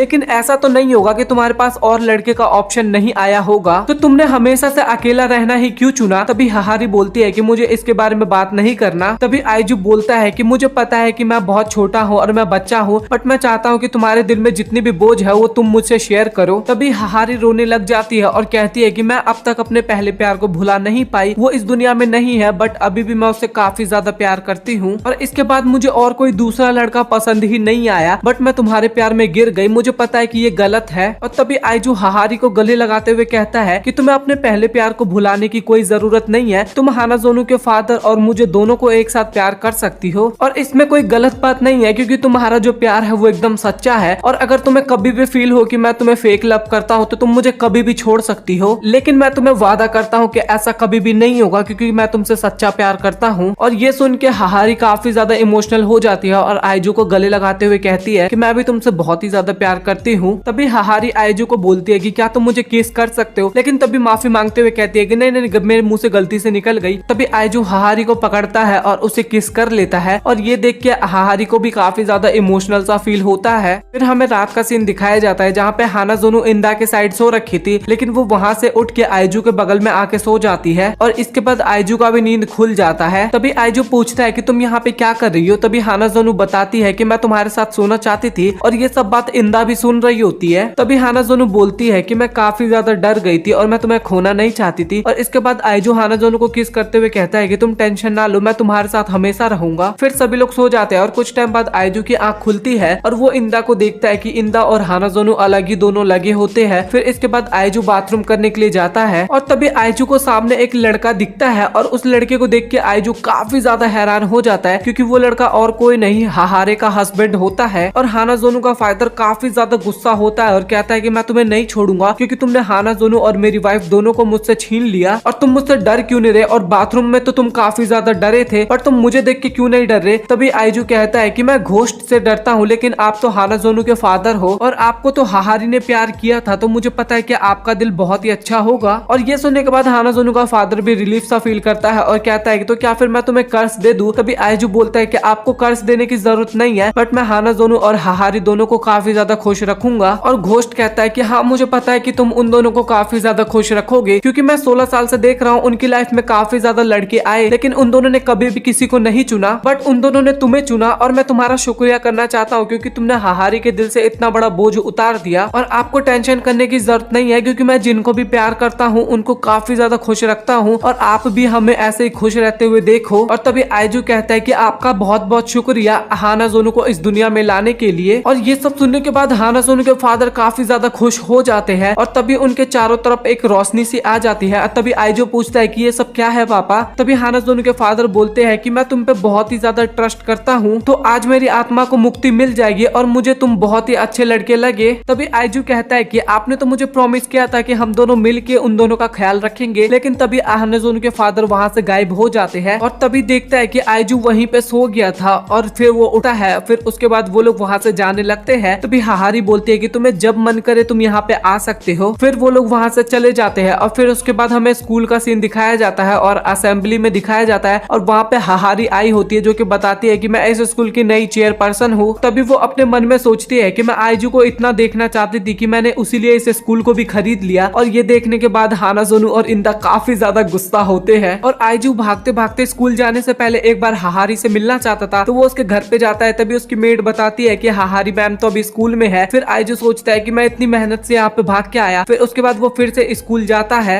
और रास्ते में जहाँ जहाँ पे आइजू भाग रहा था वहाँ पे हमें और भी गर्लफ्रेंड्स दिखाई जाती है आइजू की, जो कि हमें सीजन 2 में देखने को मिलेगा। और भाई वो सभी 4 गर्लफ्रेंड हमें और दिखाई जाती है। तो देखते हैं सीजन 2 में हमें कितनी गर्लफ्रेंड और देखने को मिलेंगी। फिर आइजू अपने छत पे पहुंचता है जहाँ पे उसकी 6 गर्लफ्रेंड वेट कर रही थी और वो सभी आपस में हग करते हैं और इसी के साथ ये एपिसोड और ये सीजन हो जाता है खत्म। सो आई होप दोस्तों आप लोगों को the 100 girlfriend who really loves you का सीजन 1 पसंद आया हो और मेरी मेहनत भी आपको पसंद आई हो। और अगर आपको ये वीडियो पसंद आए तो वीडियो को लाइक करके चैनल को सब्सक्राइब कर देना। तो अगर आपको लॉन्ग एनिमे एक्सप्लेनेशन पसंद है तो प्लीज आप कमेंट सेक्शन में बताना, मैं इस टाइप की वीडियोस और बनाया करूंगा। और मिलते अगली वीडियो में, तब तक के लिए गुड बाय।